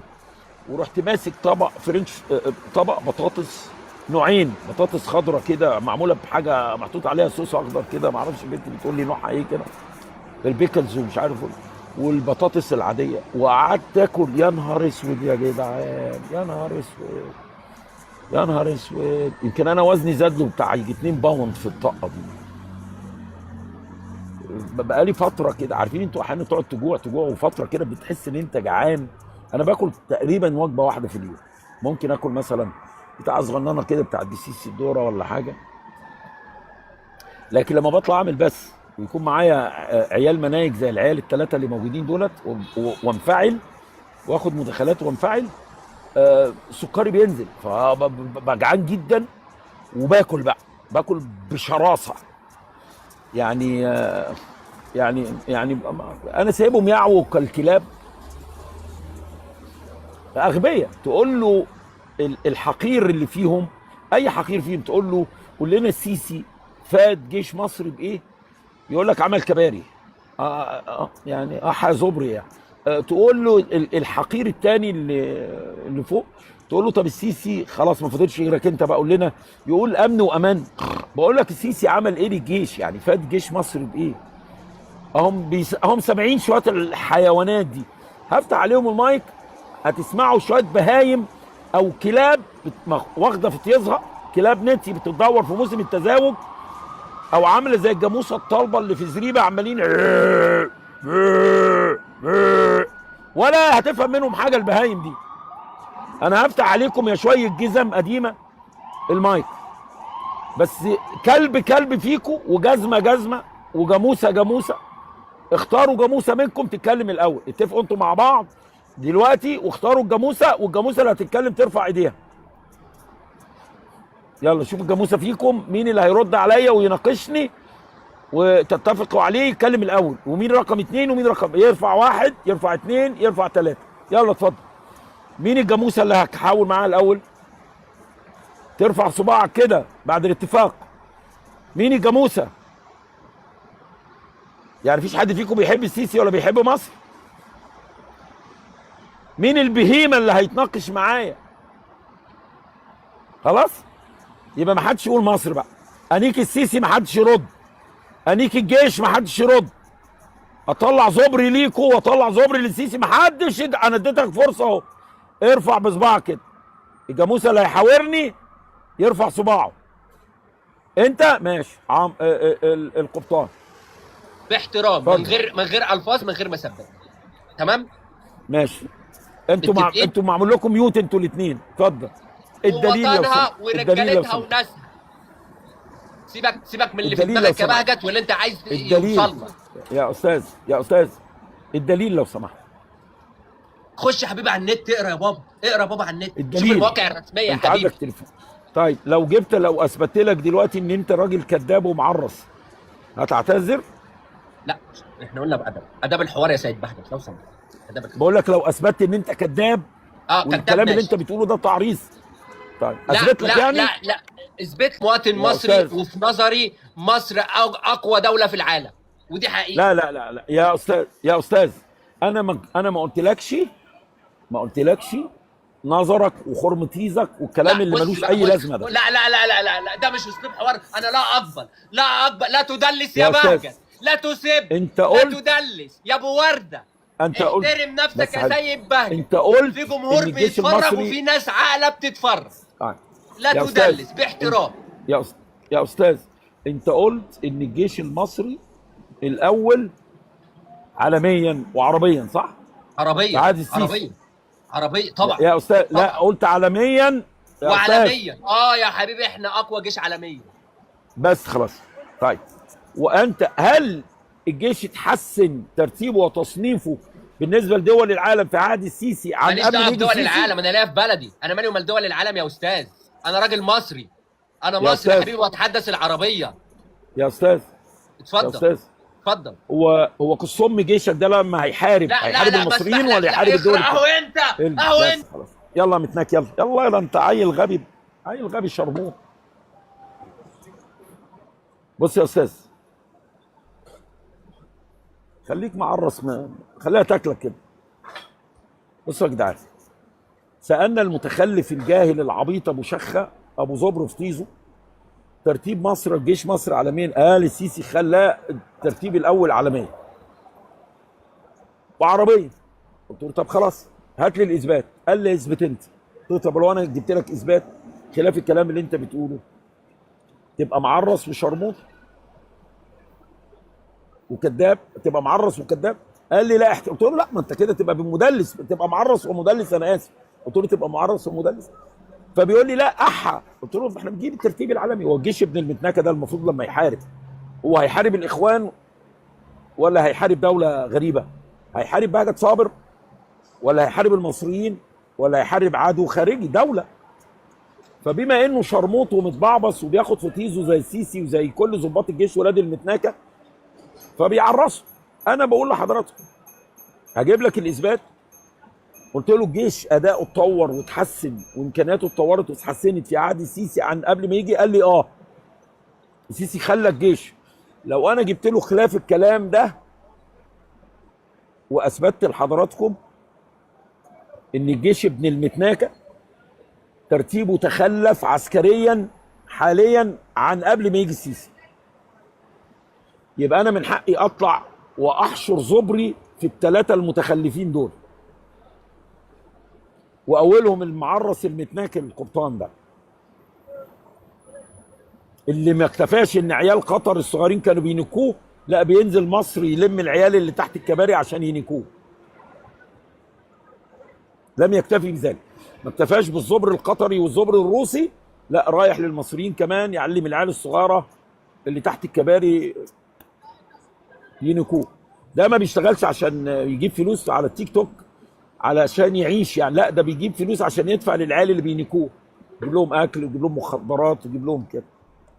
رسول الله عليه الصلاه والسلام شويه عيال منايك خحاب ولاد وسخه. السيسي راجل جدع، خرمو سيسي وخرمتيزو هينخدع، وعمو بهجت كده هيزوفه في خرميتيزو. يا عم ده عيل متخلف يا عم. انت مشيت ليه يا انكل بهجت؟ مش عاوز اشوف وشه انا خلاص، عيل معرس ومتناك ومتخلف. انا عرس زي ما انت عاوز، بس لو اثبتنا انك معرس ومتناك لازم تدفع ثمن تعريسك. في حد بيبعت لك؟ انا مش هقعد انا هو بيبعت لي، لا انا مش هخش معاه. ارحب ابن مصر. مفيش جديد، مفيش جديد معاه، هيفضل ينهق زي الجاموسه. هل عبادة الطاغوت من الإسلام؟ عبادة ربنا سبحانه وتعالى. يا أستاذ يا أستاذ يا معرس، أنا سألتك لا قلت ربنا ولا قلت أولي الأمر. هل عبادة الطاغوت من الإسلام؟ من هم الطاغوت يا بهجت؟ هل طب انا هتكلم مع مين بقى؟ جحش؟ طب ما هو من هم الطاغوت؟ ما انا رديت عليك يعني هو يا استاذ هل عبادة الطاغوت من الاسلام؟ لا. فلما تعبد طاغوتا من دون الله؟ فين الطاغوت اللي انا بقول لك اشهد ان لا اله الا الله؟ عبد الفتاح خليل حسين السيسي طاغوت. حلو. عبد الفتاح 4 ورود يا رجاله، رئيسي وافتح 4 ورود. احنا قدام انه طاغوت يعادي الله ورسوله. ايه وبتاع ثانيه واحده. السيد فخامه الرئيس عبد الفتاح السيسي رئيسي انه طاغوت تعبدونه من يا استاذ يا استاذ انا ما قلتلكش قول لي مسماه ايه. ثانيه واحده. اقف لحظه بس عشان انت جحش وبتبوظ الدنيا. انا ما قلتلكش مسمى السيسي ايه، انا بقول لك انكم تعبدون السيسي من دون الله. ما حصلش. عاوز الاثبات؟ هات لي الاثبات. اتفضل. طيب الطاغوت هو كل من يحارب الله ورسوله والاسلام والمسلمين. حلو. تمام.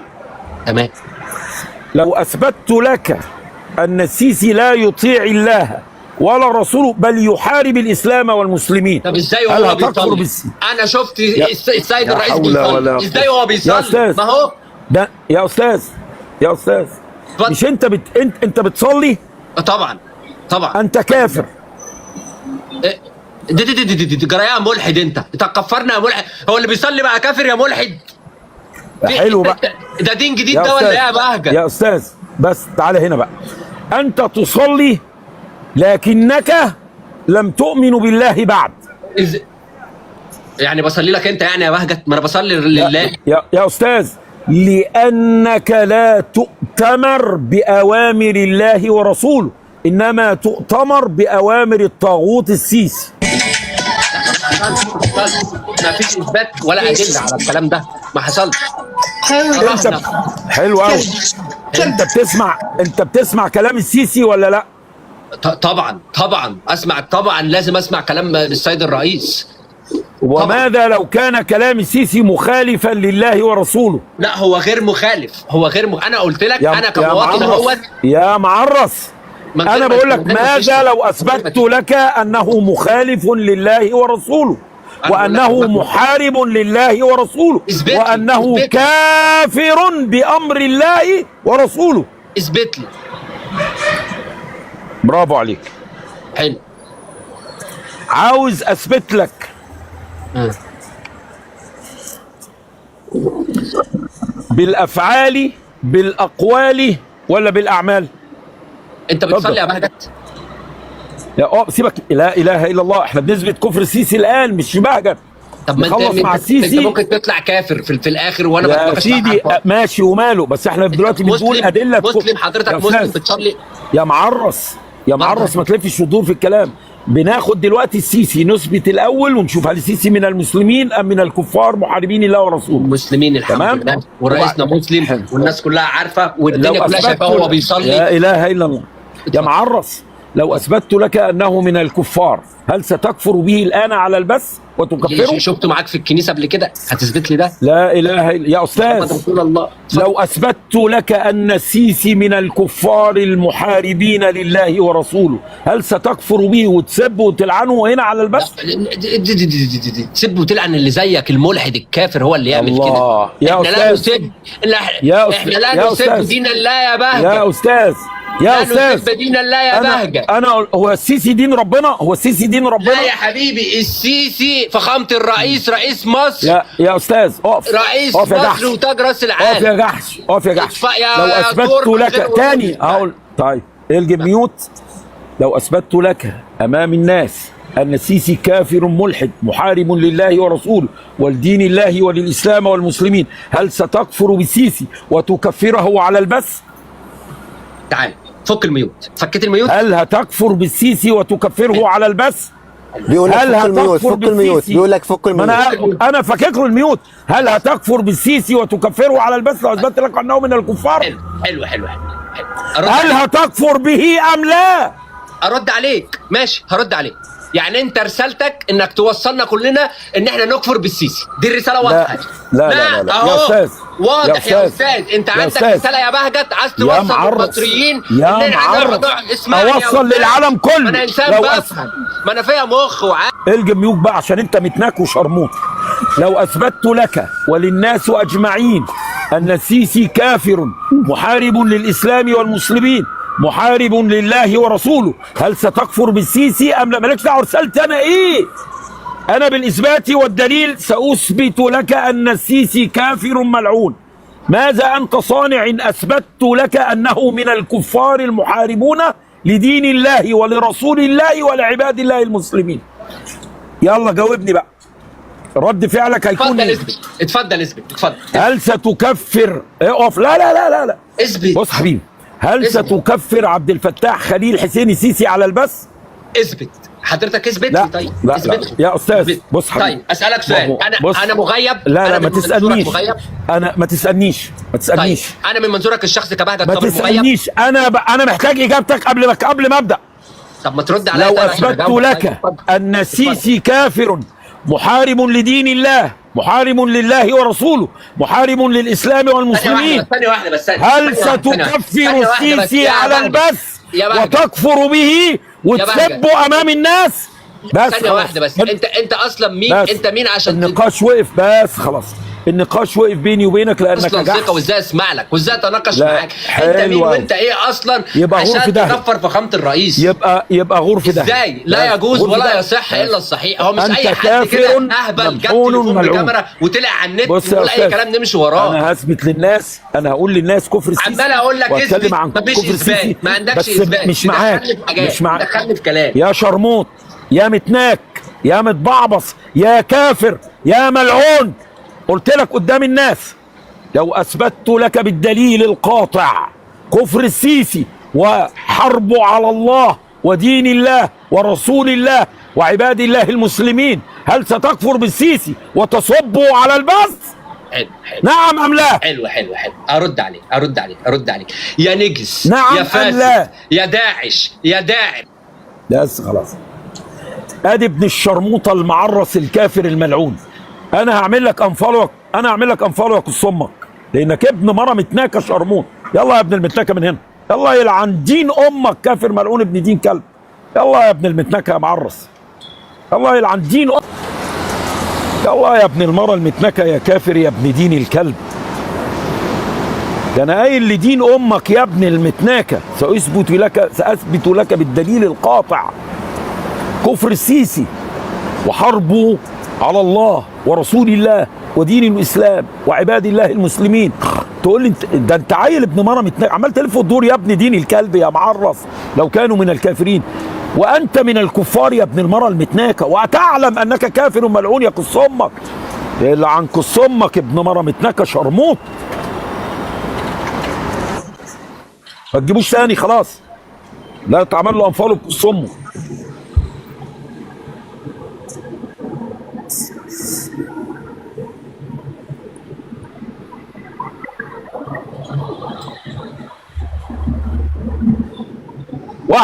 واحد بيقول لي اثبت ان السيسي من الكفار. تعالى يا معلم. معاونة الكفار على المسلمين. السلام عليكم ورحمة الله وبركاته. وعليكم السلام ورحمة الله وبركاته. يعني حضرتك عندك 3 إن أعنت كافر على مسلم وأنت متعمد وتعلم ذلك فأنت من الكافرين. نعم. فإن أعانت دولة تدعي أنها وحاكمها وجيشها أنهم من المسلمين إن أعانوا كفار في عدائهم على صنف من المسلمين أو جماعة من المسلمين كفرت هذه الدولة وكفر حاكمها وكفر جيشها وكل من يؤيده كفار. السيسي عاون إسرائيل وحاصر أهل غزة. عاون إسرائيل وحاصر أهل غزة عامدا متعمدا بالدليل باعتراف إسرائيل وخدمات إسرائيل. السيسي تعاون مع نتنياهو الكافر ابن دين الكلب الملعون ومع إسرائيل. أنا هتحبس لو لعبت معه بالتيم. ما حصلش. أنت بتكون تحبسوني؟ لا العب ما تخافش. ما حصلش حبيبي. أنت خايف أنا ما بخاف. أنت بتخاف. طب يلا العب. طب تعالى معايا يا خالد. احبسك. خلي يلا يا اولاد المتنكه من هنا. يلا عن قص امك ابن مره متنكه. هو انت يا ابن المتنكه هتيجي تقعد تقول لي ما حصلش؟ ده انت عيل ابن مره متنكه. يلا يا ابن الشرموطه. ما تجيبش ابن المره المتنكه عمرو.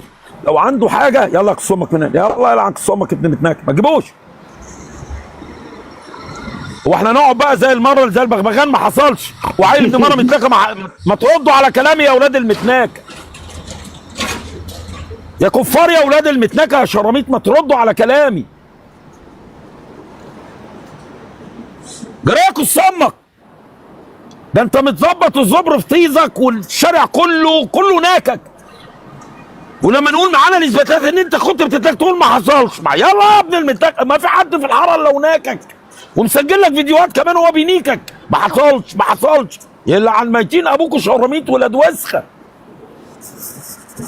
قاعد في بيتي وعايز اروح شغلي. بدأنا من اول يوم في اعتصام والاعتصام بيكبر كل يوم بيكبر عن اليوم اللي قبله. بدأوا برابعة على الميدان بعد كده طلعوا لحد تيبا مول. بعد تيبا مول وصلوا بعد قبل عباس العقاد. بعد كده عباس ما عرفوش يوصلوا عباس العقاد. كلنا كنا عارفين الكلام ده. كلنا كنا عارفين دي بقى. انا كنت بنزل وبشوفهم بتكلم معاهم بقول لهم دلوقتي كلنا كنا عارفين الكلام ده. بقول لهم يا جماعه دلوقتي انتوا عاملين تتوسعوا في الشارع. الناس اللي ساكنه هنا يعملوا. قال لي هم في حد ساكن هنا بل يسكن يمشي. اسمع يا استاذ. قلت له اللي ساكن يمشي وانتوا مش بيتكم. يا استاذ حد دخل شقتك طردك؟ انا شفت ناس بتعمل حمام في الجراج اقسم بالله العظيم. يا استاذ حد دخل شقتك طردك؟ طبعا نفسه كانوا بيخبطوا على البيبان. انا بقى عندي في الجراج بيعملوا حمام. يا استاذ بص بيشوفوا بطاقتي وانا داخل شوفوا بطاقتي. هنا بقى الشرمطه في الحوار. بيشوفوا بطاقتي وانا ما بحبش الشرموط لما يتحاور معاه. انت قلت يا عل استولوا على المكان كله وانا بنزل وبكلمه. يعني يا متناك لا حد كان بيمنعك تخرج ولا حد كان بيمنعك تخش يا علم. اقول ما تخرجش. لو معاك واحد اسمع يا متناك. لو معاك انت عارف انا بشتمك ليه دلوقتي؟ عشان انت شرموط وبتدلس على الناس دلوقتي. عشان انت متناك وشرموط وبتدلس على الناس دلوقتي. واحد والله سخ في والله. الجراج. والله طب اللي العظيم سخ بيقولوا لي ما حدش يسكن اسمع هنا والله. اسمع يا متناك، اسمع يا شرموط، اسمع يا مش عايز متبعبط. اصدقها، مش عايز اصدق حقيقي يا متناك، حقيقي يا متناك. انا بقول لك اللي عشته ربنا اللي شاهد ده عليا. انا يا متناك بقول لك تقول لي اصل في واحد شخ في الجراج. قول لي يا عم ما انت خبط عليك، هو اللي يخبط عليا هسيبه يخبط عليا؟ ده انا في شخو. كان مخبط عليك عاوز يطلع ينيكك مثلا ولا كان مخبط عليك ليه؟ ده انا في شخو. يعني يا كص امك يا ابن المتناكه بتقول لي كانوا بيخبطوا على البيبان يا ابن المتناكه، تقول لي في شخو يا ابن الشرموطه. انت عيل ابن مره متناكه عبيط يلا انتهبل ده يلا الاتفاق، ده الاتفاق. قال لك انتهبل يا كص امك، مش عايز اصدق. انتهبل يا ابن المره المتناكه. خلاص يا بهجت، خلاص كان انا ابن مره متناكه والعيال كانوا بينكوه. هو كان اصحابه بص هو اكيد مسكوه في الجراج ولا حاجه، حد كان بينيكو. ايوه قالوا له انت قريب بهجت. فلما قفشوه ابن المتناكه قال لك بص تقعد في بيتك، اللي بينيكك بعد الاعتصام مش قبل الاعتصام يا كصوم. قريب بهجت، قريب بهجت. عيل بهجت ما فيهاش خواجه زيك بيتناكى يا كصوم. عيل ابن مره متناكى شرموط يا جدعان. يا عم نقي اصحابك يا عم، الواد ده بيتاخد يا عم، الواد ده بيتناك شكله كده يا عم. انت بتتاخد يالا، شكلك بتتناك يالا. الحقيقه يا عم يا ابن المتناكه بقول لك لا تكذب لا تدلس لا تسب يا ابن المتناكه. اصل انا شفت واحد سالوه بيشخ في الجراج كانوا بيخبطوا عليه الباب، وبعدين اقول له كص امك حد خبط عليك الباب طلع هناك قال لي ما حدش يقدر. يا ابن المتناكه ده انت لسه قايل كانوا بيخبطوا عليه الباب يا متناك يا ابن الشرموط. انت بديها بالكذب والتدليس يا كص امك، عيل ابن متناكه صحيح. وهم اللي في رابعه يا كص امك لو كانوا بيخبطوا ينكوك يا ابن المتناكه ما كانوا نجحوا يا ابن الشرموط. بقى الناس الاطهار المصلين يا ابن المتناكه كانوا بيشخوا في الجراج يا كص امك. ما افتكروش ترفع في الجراج ده. الناس المصلين يا ابن المتناكه الاطهار اللي بيتوضوا يا ابن المتناكه 5 مرات في اليوم كانوا بيشخوا في الجراج يا ابن المتناكه. طب يعني يا ابن المتناكه ما خبطوش عليك قالوا لك نخش الجراج عند كص امك الحمام والنيكه ونشخ؟ انت عارف يا ابن الشرموطه انا زعلان اني ما حضرتش الاعتصام ده، لان انا كنت هلف نيك اللي في رابعه زيك كده يا ابن المتناك اراضيهم عشان يبقوا اخبطك. انا كنت اطلع نيكو ده على طول. وانا زبري حلو يا تامر والله العظيم. انا قصدي الناس اللي كانت قاعده في رابعه كان موقفك انت ايه معاهم يا بهجت لو كنت شفتهم؟ انا كنت ضد الاعتصام اصلا. طب والله برافو عليك، والله لا لا لا لا لا لا لا انا كنت ضد يروحوا يجيبوا ولاد الزواني من بيوتهم يولعوا فيهم الساده اللي وانتوا المجلس العسكري والسيسي ابن دين الكلب. هو انا هروح اعمل مظلوميه عشان كده انا كوم العساكر لما تاكدوا ده انا اسحب سلاحي لو فرشه سنان واغزها في طريق صاحبك ده هكيفه بقى. ترد عليه هترد على مين يا علق يا شرموط؟ ده انت كذاب يالا، بداتها بكذب يا متناك. مش انا قلت لك لا تكذب؟ كررتها لك يا كص امك اكتر من 5 6 مرات يا ابن المتناك. اكرم عليك كذاب المدلس. هو دغري وقال لك خش معايا في الموضوع على طول، انت فتحت انشا ما بعدهاش انشا الاول يعني. وكذاب. هو لما سمع الحقيقه اتجنن. انا حقيقه يا كص امك يا ابن المتناك انت قلت ايه؟ كانوا بينكون في الجراج يا كص امك. اقول لك ما حدش يسكن هنا يهبل، ما حدش يجي هنا يمشي. يا ابن المتناكه كانوا بينكون في الجراج. انت ناس ساكنين يعملوا ايه؟ قالوا يمشوا. يا ابن المتناكه يا معرف. يمشي مين يا ابن المتناكه؟ يمشي مين يا ابن الشرموطه؟ حد منعك يا كص امك تخش بيتك ابدا؟ الراجل بيقول لك ده انا ضد الاعتصام، الراجل نفسه قال لك ايوه بيقول لك انا ضد اللي هم عملوه. قال لك موتهم على طول. يعني هو بيقول لك انا ضد اللي هم عملوه. اللي عملوه لا ياخد سلاحه واسمع ايوه يا كص امك واجيب رقبه ابن المتناكه اللي زيك الكذاب المدلس عشان انضف البلد من النجاسه اللي فيها يا ابن المتناكه. اسمع حوارات مع بهجت، هو نفسه بيقول لك الاخوان اللي هو عايش بيشتم.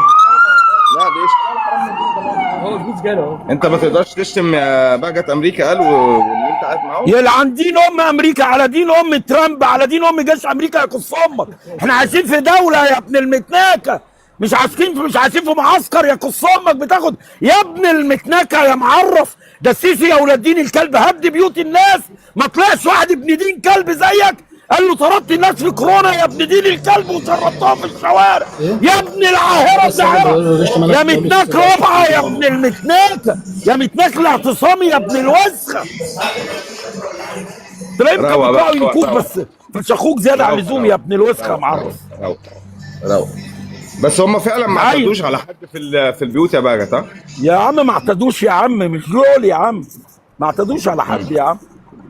بص يا عم الحاج، كانوا بيفتشوا بطايق الناس عشان يخوفوا العيال البلطجيه، وكانوا بيفتشوا الناس عشان ما حدش يخش بسلاح. فلو هو في تفتيش امن وامان الناس وامن وامان السكان، لان النظام كان عنده 350,000 بلطجي بيستخدمهم، فهيدخل عيال حراميه وبلطجيه يسرقوا محافظ الناس، يسرقوا الناس ويعملوا. فالنظام التنظيم واحد يقول لك اصل هم استولوا على ايه؟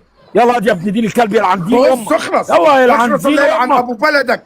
يلا تفوق عن دين امك يا ابن دين الكلب.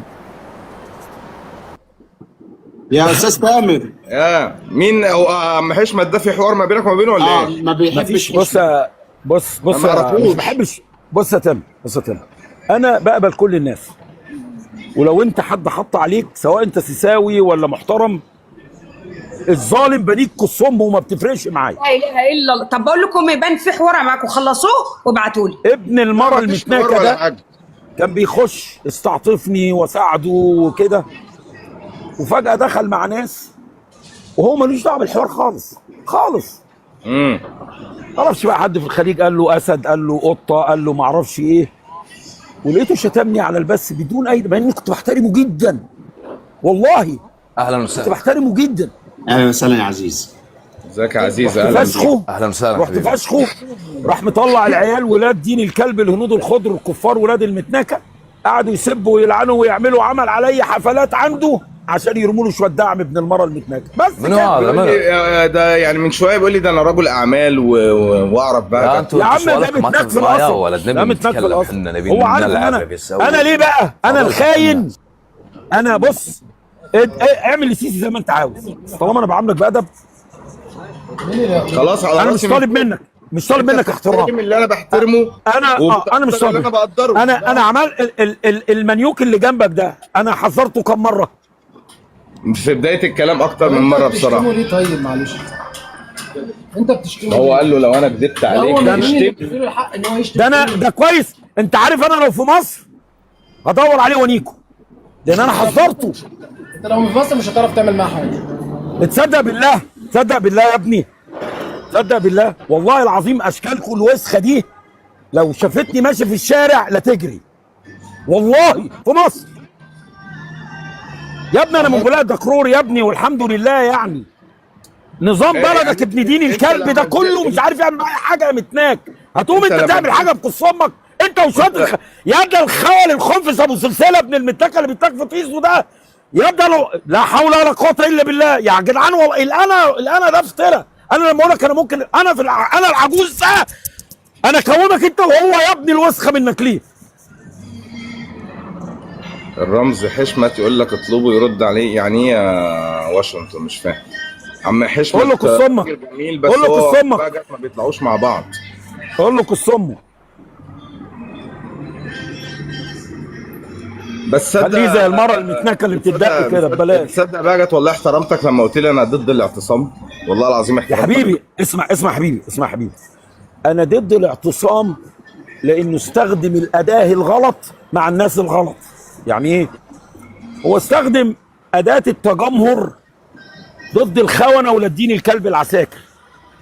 العسكري اللي يخطف الرئيس ويعمل انقلاب جري تروح تنيك دين امه وتنيك اللي معاه وتجرجر العساكر من بيوتهم وتولع فيهم ببيوتهم. نص ساعة الرئيس كان رجع لقصره تاني. انتوا كان معاكم الملكة من شوية. ما احنا بناخدكم دور. ايه ده استاذ بهجت زعلان وتامر زعلان. لا ازيك عامله ايه؟ ايوه بهجت الوحيد اللي ما يزعلش يا استاذ انجي. لا استاذ بهجت زعلان. لا عمره ما بيزعل. اي حد. هو في حيوان بيزعل؟ ما بزعلش. بتقول ايه؟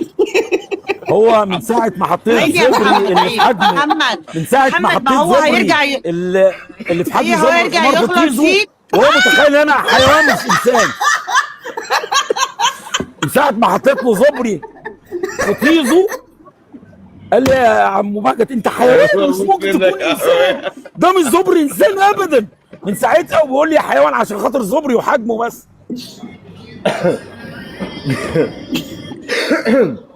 صح يا محمد بيه؟ محمد بيه وانت ايه رايك في موضوع الاعتصام ده يا محمد بيه؟ انا بصراحه ما نرجع حضرتش بقى الأجواء دي نرجع عشان بقى أتكلم فيها. اسمع يا استاذ ما حضرتش منك بصراحه يا استاذ. بس انا يا شفت أستاذ. الامانه في البلد عندنا الاخوان ولاد ال 60 في 70 كان بينزلوا بعربيات يكسروا المحلات التجاريه. بقى بيقول لك انا مش يكسروا اخوان، العربيات اللي بيقول لك واقفه على الطريق يكرهوني. ويحدفوا بالطوب. عاوزك بقى تقول للناس انت منين يا حبيبي اللي الاخوان ولعوا في المحلات وكسروها؟ انا من بلبيس من الشرقيه. لا مش شرقيه. عاوزك تسال المحلات اللي اتكسرت ولعت دي سواء كانت في المحله ولا في المنصوره، دي محلات الاخوان يا استاذ. محلات الاخوان؟ لا يا استاذ. يعني ايه والله العظيم يعني بيكسروا حاجتهم منهم فيهم يعني؟ لا يا معرص منك ليه؟ البلطجيه اللي تبع النظام. اسمع الكلام انا بقولها لك اهو، انتوا معرصين بقى. ما احنا قلنا راس بالرئيس بتاعي وجزمته على راسي من فوق. انا ما منعتكش، فما تزعلش لما اقول لك طبعا انا معرص شعب مصر المسكين اللي بياخد في طيزه. وهل اللي بيحبوا السيسي مش شعب مصر مسكين؟ ما هو شعب مصر مسكين. لا دول كلهم ما فيش حد بيحب السيسي غير المتناك صاحب المصلحه بس. يعني حضرتك عشان تمثل لازم تدي فروض الطاعه والولاء للعاهر ابن دين الكلب السيسي. خلاف كده عارف امك هتفرش حاجه جنبها وتنام جنب السرير ليل ونهار. الله يرحمها يا بجد. هتروح تنام جنب تربتها، هتروح تدفن معاها. لو ما عرفتش للسيسي هتدفن معاها حي. فانا بسيبك تعرف يعني لظروفك انت. هو ليه انت بتسمي حبنا للريس تعريص؟ مثلا مع ان ده واجب وطني وحب البلدي وانتماء البلدي. يعني انت يا متناك يا شرموط في ايه يا عم الحيوان؟ بتحب واحد بيتناك من عمر 6 سنين خاين. المفروض يحمي قصام الارض بحة، يحمي المصريين، شردهم وطردهم 25 مليون مصري هربان من دين ام البلد. يا فندم انت اللي مشرد، انت اللي قاعد في امريكا. واشنطن يحمل علينا في غزه بحهم وعذبهم وقتلهم وتاجر بيهم ابن دين الكلب. اراضي مصر اللي بيحميها بيبيعها جمله وقطاع ابن دين الكلب. بتحبوا على ايه؟ بتحبوا على الاصول. رئيس يا جدع، رئيس بلدي لا مؤاخذة قصام رئيسك وشربني واللي معيش قصام رئيسك وتطوير ورقي. طبعا ده انا بتمرمغ في خير يا تامر تامر سؤال كده احنا طرحناه من ساعه كده ولا بتاع. الجيش المصري اتطور ازاي في عهد السيسي؟ اتطور بالاسلحه، اتطور بزياده ترتيب الجيش المصري عالميا. بتتكلم على المرتبات تقصد؟ لا الترتيب الجيش، قوه الجيش ترتيبه يعني بالسلاح بكل حاجه بكده احسن ايام السيسي ولا قبل السيسي ما يجي؟ لا هو احسن بعد ايام السيسي طبعا. طب ولو اثبت لك ان السيسي ابن المتناكه ترتيب الجيش بقى اسوأ ايام السيسي من قبل ما يجي السيسي. يعني قبل ما يجي السيسي كان الجيش ترتيبه زي الفل مقارنه بايام السيسي. هتعمل ايه؟ اثبت للمشاهدين اللي شايفينك وشايفيني ازاي. حلو قوي. هات تليفونك مع انك انت بقالك اسمع يا استاذ انا مش هكلمك اقول لك حاجه.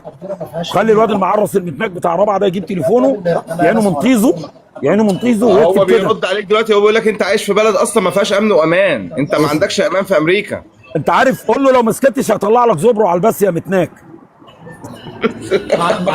ما عندكش هنا في امن وامان ما يعرفش. بس عشان بحب بقى يا جماعه. المهم بس اسمع قول له اكتب كده ترتيب الجيش المصري قبل ايام الثوره، قبل 2011 قبل قدوم السيسي. لا قبل قدوم السيسي 2011 والان. ترتيبه على مستوى العالم يعني؟ الترتيب بالنسبه للقوه يعني. اتفضل. هم كانوا بيذلونا بيقولوا لنا احنا رقم 7 ورقم مش عارف ايه ورقم ايه. بيقولوا بيضحكوا عليه الجيش الاول في العالم والجيش الاول في يلا يا معرص يلا قول له يلا معرص عجل. في المحلات بتاعت امريكا ويطلعوا الجن ويقلب. هنا ما يقدرش يعمل الحركه اللي هو بيعملها. ده بيرزع في اي كلام. في امريكا بيعملوا كده؟ بيعملوا اوسخ من بيعملوا ايه؟ بيعملوا ايه يا استاذ؟ بيقول لك بيتهجموا على الناس في المحلات بالاسلحه وما شابه، وبيثبتوا الناس. يا بص يا عم الحاج، ممكن تلاقي حد بيهجم وبيثبت. الكلام ده هنا في نيويورك كان زمان، بس ممكن تلاقي ممكن عادي جدا يعني. اسمع يا ابن الشرموطه، اسمع يا ابن المتناكه، ده انتوا يا اولاد المتناكه بتناموا وتعينوا بطاريات العربيه، بطاريات الكهرباء من العربيات يا اولاد المتناكه عشان ما تسرقش. يا ابن الشرموطه، يا ابن المره المتناكه، الشبابيك بتوع امريكا ما لهاش حديد يا كصبك زي الشبابيك. يا ابن المتناكه، ده انت ما فيش بيت في مصر، احسن ما فيش بيت في مصر يلعن يا ابن المتناكه، ما فيش عماره الا مصر هتفضل الامن والامان مدى الحياه، هتفضل بقى ترزع يلا يا اولاد المتناكه، امن وامان ومصر هتفضل، وعندكم في امريكا الناس بتموت يلا يا ابن المتناكه يا معرص، يلا يا اولاد المتناكه. عيال بنت مره متناكه شراميط يا جدعان. بس ليه الاخوان كانوا بيكسروا في الشارع يا انكل بهجت؟ الاخوان ما كسروش في الشارع، اللي كسر في الشارع البلطجيه اللي كانوا بيولعوا محلات الاخوان. لا بس كنا بنيجي وراهم نقول لك ومخرات الاخوان، وكنا يعني مش عارفين يمسكوهم. احا زبر زي بص حبيبي، زي كان لابسين جلاليب وماسكين سنك كده ودقونهم قد كده.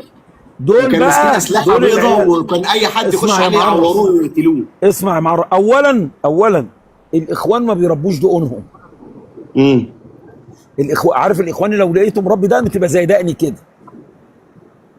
ما شاء الله. الاخوان ما بيربوش دقنهم يعني ايه، الا منهم فئه يعني هتلاقيهم معدودين في كل منطقه، هتلاقيه معدود اعصاب زيك كده. شفت دقنك دي؟ معظم الاخوان بيعملوا في مستوى دقنك دي كده بالظبط.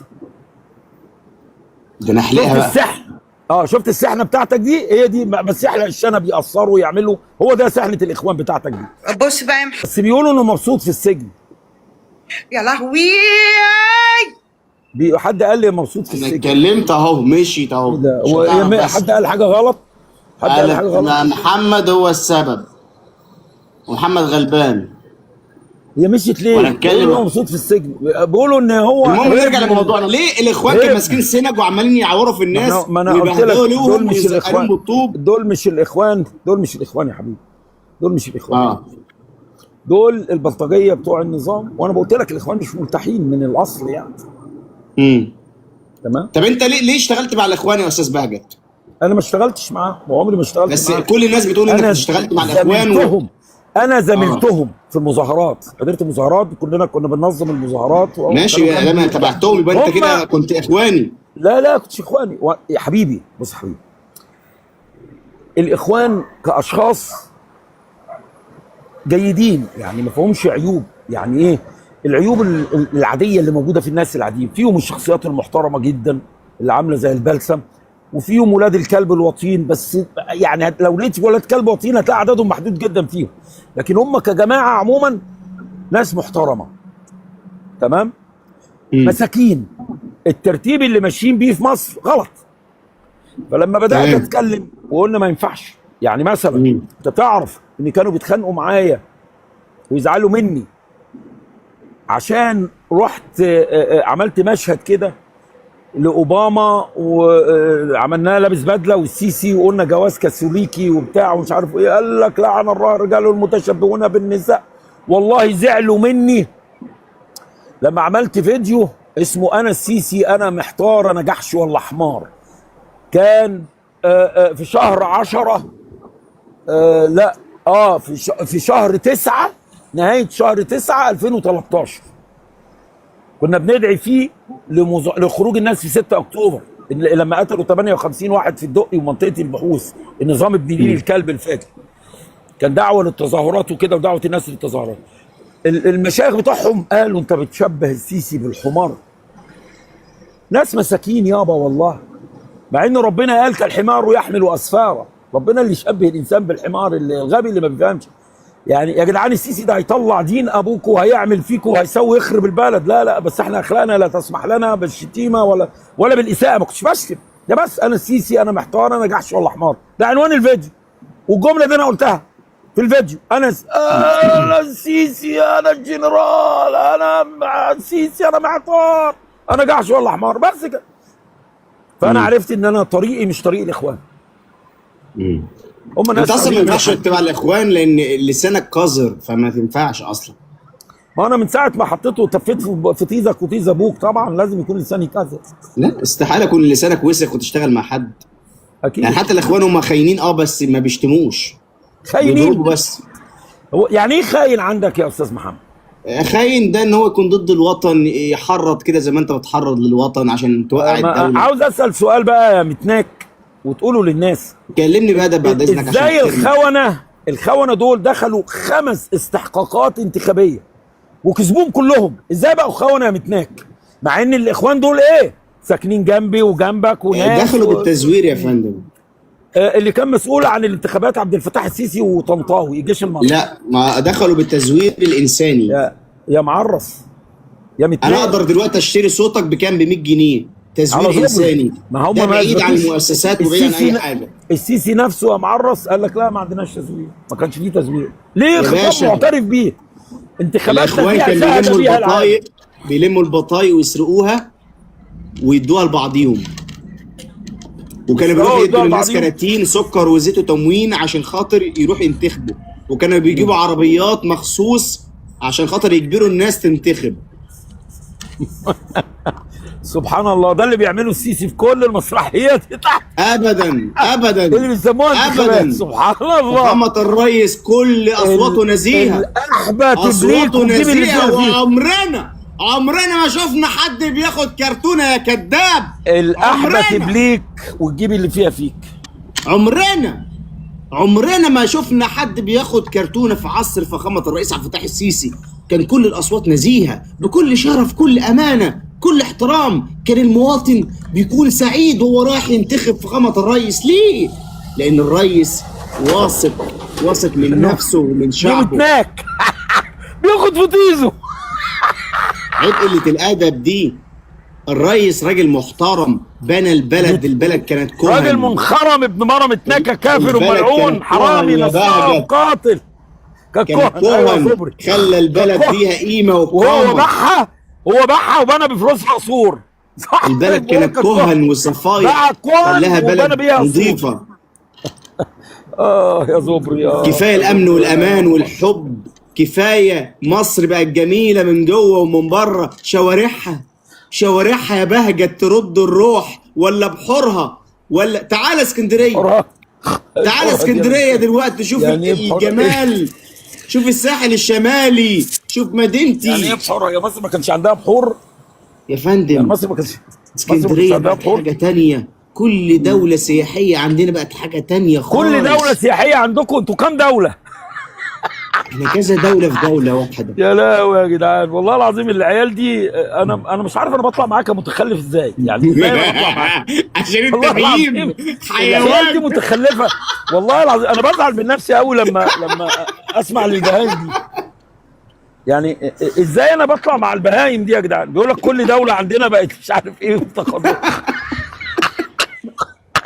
وانتوا قسمكم كام دوله يعني؟ والله اسكندريه بجد يا انكل بهجت بقت حاجه تانية خالص.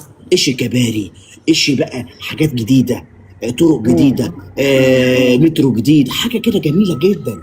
ايوه والله انا نفسي تيجي اسكندريه. واكتر من 75% من الشعب تحت خط الفقر، مش كده؟ هات لي حد فقير كده، هات لي حد مصري فقير. قول لي السيسي بقى اللي كاتب في الجهاز الاحصاء بتاع المصري قال ان 75% من الشعب المصري تحت خط الفقر. لا هو الفقراء دي موجودين في كل مكان، بس هات حد فقير كده. يا معرس بيقولوا 75% من الشعب المصري تحت خط الفقر. عادي، ما هم اللي فشلوا بنفسهم يا فندم، وحد قال لهم تكونوا فقراء؟ 75% من الشعب. عادي يا فندم. معلش يعني الدوله هتعمل لهم ايه؟ مش لازم هم يشتغلوا على نفسهم؟ طب والاصول اللي بيبنيها السيسي الدوله بتبنيها له ليه؟ بيبنيها للدوله يا فندم عشان خاطر يخلي الدوله منظرها جميل. وهو يا متناك انت لا مؤاخذه، مش اصحاب الدوله جعانين ومرضى اللي هم اللي تحت خط الفقر دول؟ ما هم دول اصحاب الدوله. بقى الحكومه بقى تروح تديهم في ايديهم فلوس وتنيمهم وتاكلهم وتنيمهم على بطنهم. لا يا بابا، كل يشتغل على دراعه. مش الحكومه بنت المتناكه دي بتاخد الجمارك يعني فلوس الجمارك اللي الراجل ده بيروح يشتري حاجه بدله زي حضرتك كده يدفع عليها جمرك، بتاخد فلوس الضرايب ماشي، وتوديها فين؟ بتحطها في البلد ولحظة بس، تاني. وبتاخد البترول اللي طالع من الارض والذهب اللي طالع من الارض والغاز اللي طالع من الارض والمحاجر والمعادن، وبتاخد ارض مصر كلها بتبيعها للناس. ماشي، ما بياخد الناس الفلوس حقهم دي بقى، ويحطها في البلد، بيحطها في الاصول ابن المتنكه اللي بيبنيها. بيبني لك اماكن جديده، بنيه تحتيه، طيارات، اسلحه، كل حاجه موجوده. انت عايز ايه تاني؟ بنيه تحتيه لمين؟ قول لنا فين البنيه التحتيه دي يا معرف. شباب مصر، ابني وابنك واخويا واخوك لما يكبر يلاقي بلد، مش يلاقي كوهن. اللي عاوز 9 مليون عشان يسكن في العاصمه المتنكيه بتاعتكم في العصر. لا يا استاذ، العاصمه دي شيء تجاري عشان يفيد البلد. طيب يعني لا مؤاخذه، شو بناها بفلوس المصريين وبيبيعها ب 9 مليون الشقه؟ يعني الشقه بيبيعها ب 9 مليون جنيه؟ لا يا فندم، المستثمرين اللي خدوها. طب وفين اهل مصر؟ طيب فين اصحاب البلد؟ هياخدوا ايه؟ ياخدوا صبار في تيازهم مثلا؟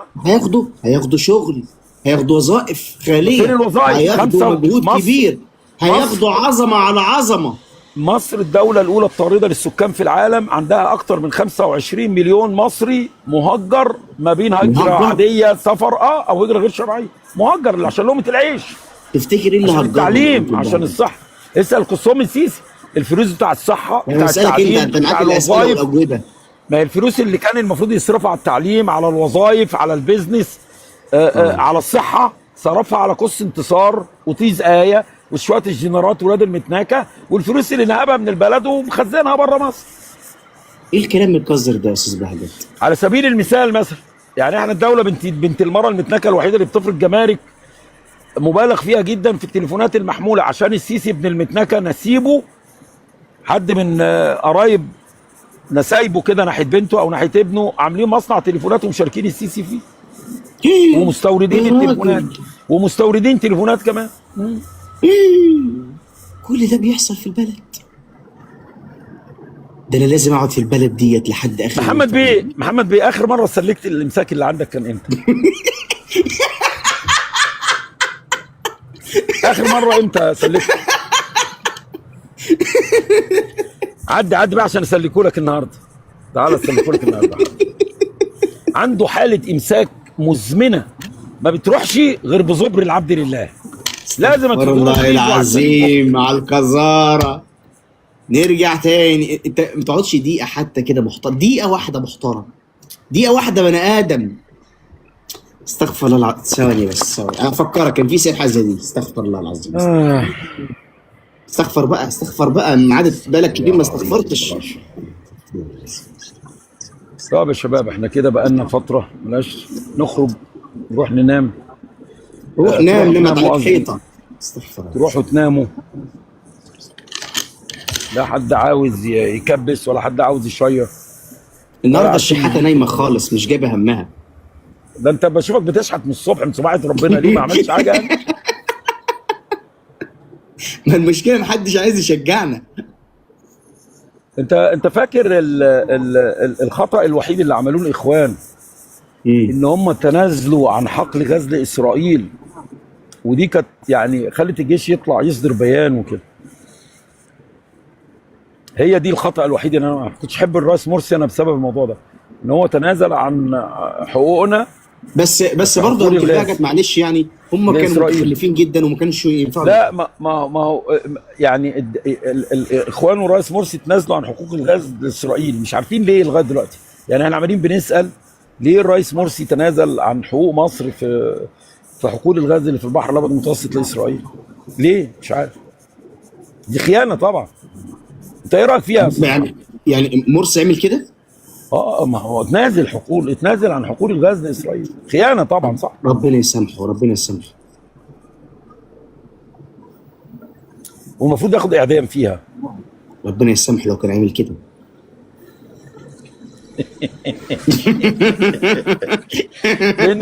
لان ابوك هو اللي عمل كده يا معرس.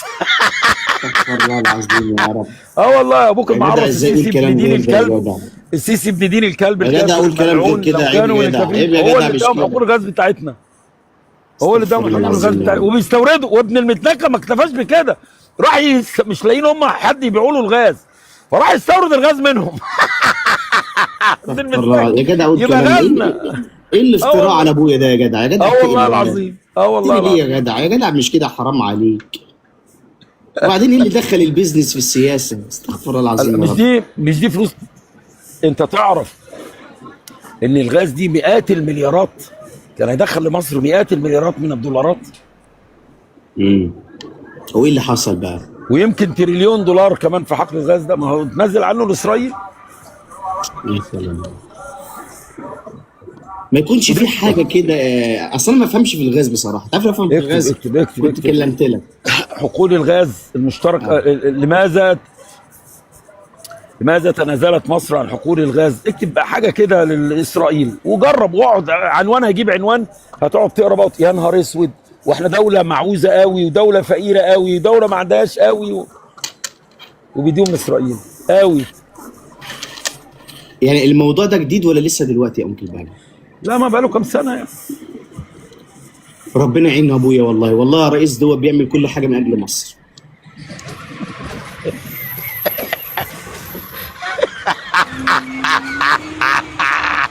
ما هو اصل بص، الفلوس بتفسد النفوس، فهو لك شعب مصر يكون عنده فلوس ازاي؟ نوصل له غاز في البيوت بتاعته ببلاش زي دول الخليج. بس ايه ازاي رايك يعني؟ في اكتاجون يا انكل بهجت؟ زي مسجد ضرار بالظبط اللي اتبنى في عهد النبي صلى الله عليه وسلم. ليس الهدف منه حمايه مصر، انما الهدف منه حمايه العصابه بتاعت السيسي من شعب مصر. ده بالعكس، ده العاصمه اللي عملها، الحصن اللي عمله السيسي يضر مصر، ما يفيدهاش. لان اي دوله سهل قوي تخش تحتل العاصمه الاداريه. يعني امريكا مثلا على سبيل المثال ممكن تعمل انزال جوي تحتل العاصمه الاداريه، مفيش شعب يدافع عنها، ما عندوش حد يدافع عنها.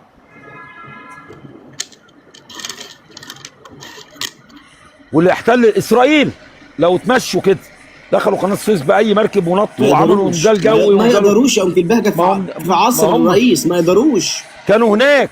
الرئيس قال لهم خط احمر يا اولاد التيت. خط احمر في تيزو. خط احمر. لا ما يقدروش والله. في تيزو. يلا يا شباب، احنا الدوله الوحيده اللي ما حدش يقدر علينا دلوقتي. واحنا بنلعب جوله ليه؟ ما احنا خلينا نمشي يا جدع. اصبر كده، ربنا يرزقك باي حاجه كده. والله انا شايل هم الايجار بتاعك. انت هتفكر ميتين امي ليه؟ ما تسيبني. والله ما تشوف لك شقه ارخص من دي يا بهجت. وهنيك السيسي بايه؟ ده هنا عشان اقطع رجله كصومه من الامم المتحده. عامل لك خيمه في الشارع. زائد ميدان الكسومات احنا راجعين قريبا يعني. هروح ميدان الكسومات ازاي؟ ما اقدرش. بس اوعى تخلي حد يضربك على قفاك تاني.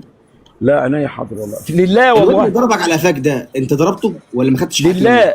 بص يا استاذ محمد، لو هو الامر شخصي انا ممكن افور صراحه لنفسي، لكن اللي اعملها لله، لو قطعوا رقبتي فهي لله. يعني مثلا البنت اللي خدوها اغتصبوها، ولا الراجل اللي لعبوا في تيزو في سجون السيسي مثلا، لا مؤاخذه، ما هو عاملها لله. هل دي جدعنه من اللي عمل كده؟ طب انا على الاقل ضرب وجري، يعني انا على الاقل ضرب وجري وكان جبان زيك كده انت والسيسي، والحمد لله يعني اتناك في النهايه. انت كنت شفت الفيلم ده من اوله ولا ايه؟ لا من اخره، من عنده تيزو. مين المخرج يا استاذ بهجت؟ زبر بهجت صابر. يا سلام، فنان والله. والمنتج كانت فتحة تيزو السيسي. الله، يا سلام. فهنجمع المخرج مع المنتج ونيكك انت وابوك السيسي. يا سلام. انت حضرتك بتنام على بطنك وانت نايم؟ وانا بنيك السيسي.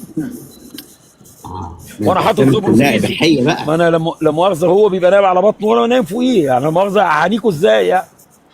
يا سلام يا سلام. قد ايه انت قذر يا استاذ بهجت ولسانك وسخ. قد ايه انت شرموط وهتروح وهتيجي هنيكك برضه. انت ابوك هتتناك يعني هتتناك. سبحان الله، انا ما قابلتش حد حيوان كده. لا انت ما شفتش حد زبر حيوان زي زبر بهجت. استغفر الله العظيم يا انكل بهجت، عيب الكلام ده. في حيوانات وبني ادمين بيتفرجوا علينا. ما احنا الناس المعارضين القوامل العسكري كلهم زبيره يعني، ما تخافش. هينيكوكوا يعني هينيكوكوا، ما تخافش يعني. لما يجي الوقت كله هيتناك. انت عارف اكتر حاجه مزعلانه ايه يا انكل بهجت؟ اللي ذاك ما بيزعلش، اللي ذاك لا بتكلم بجد، بياخد في تيزو يعني.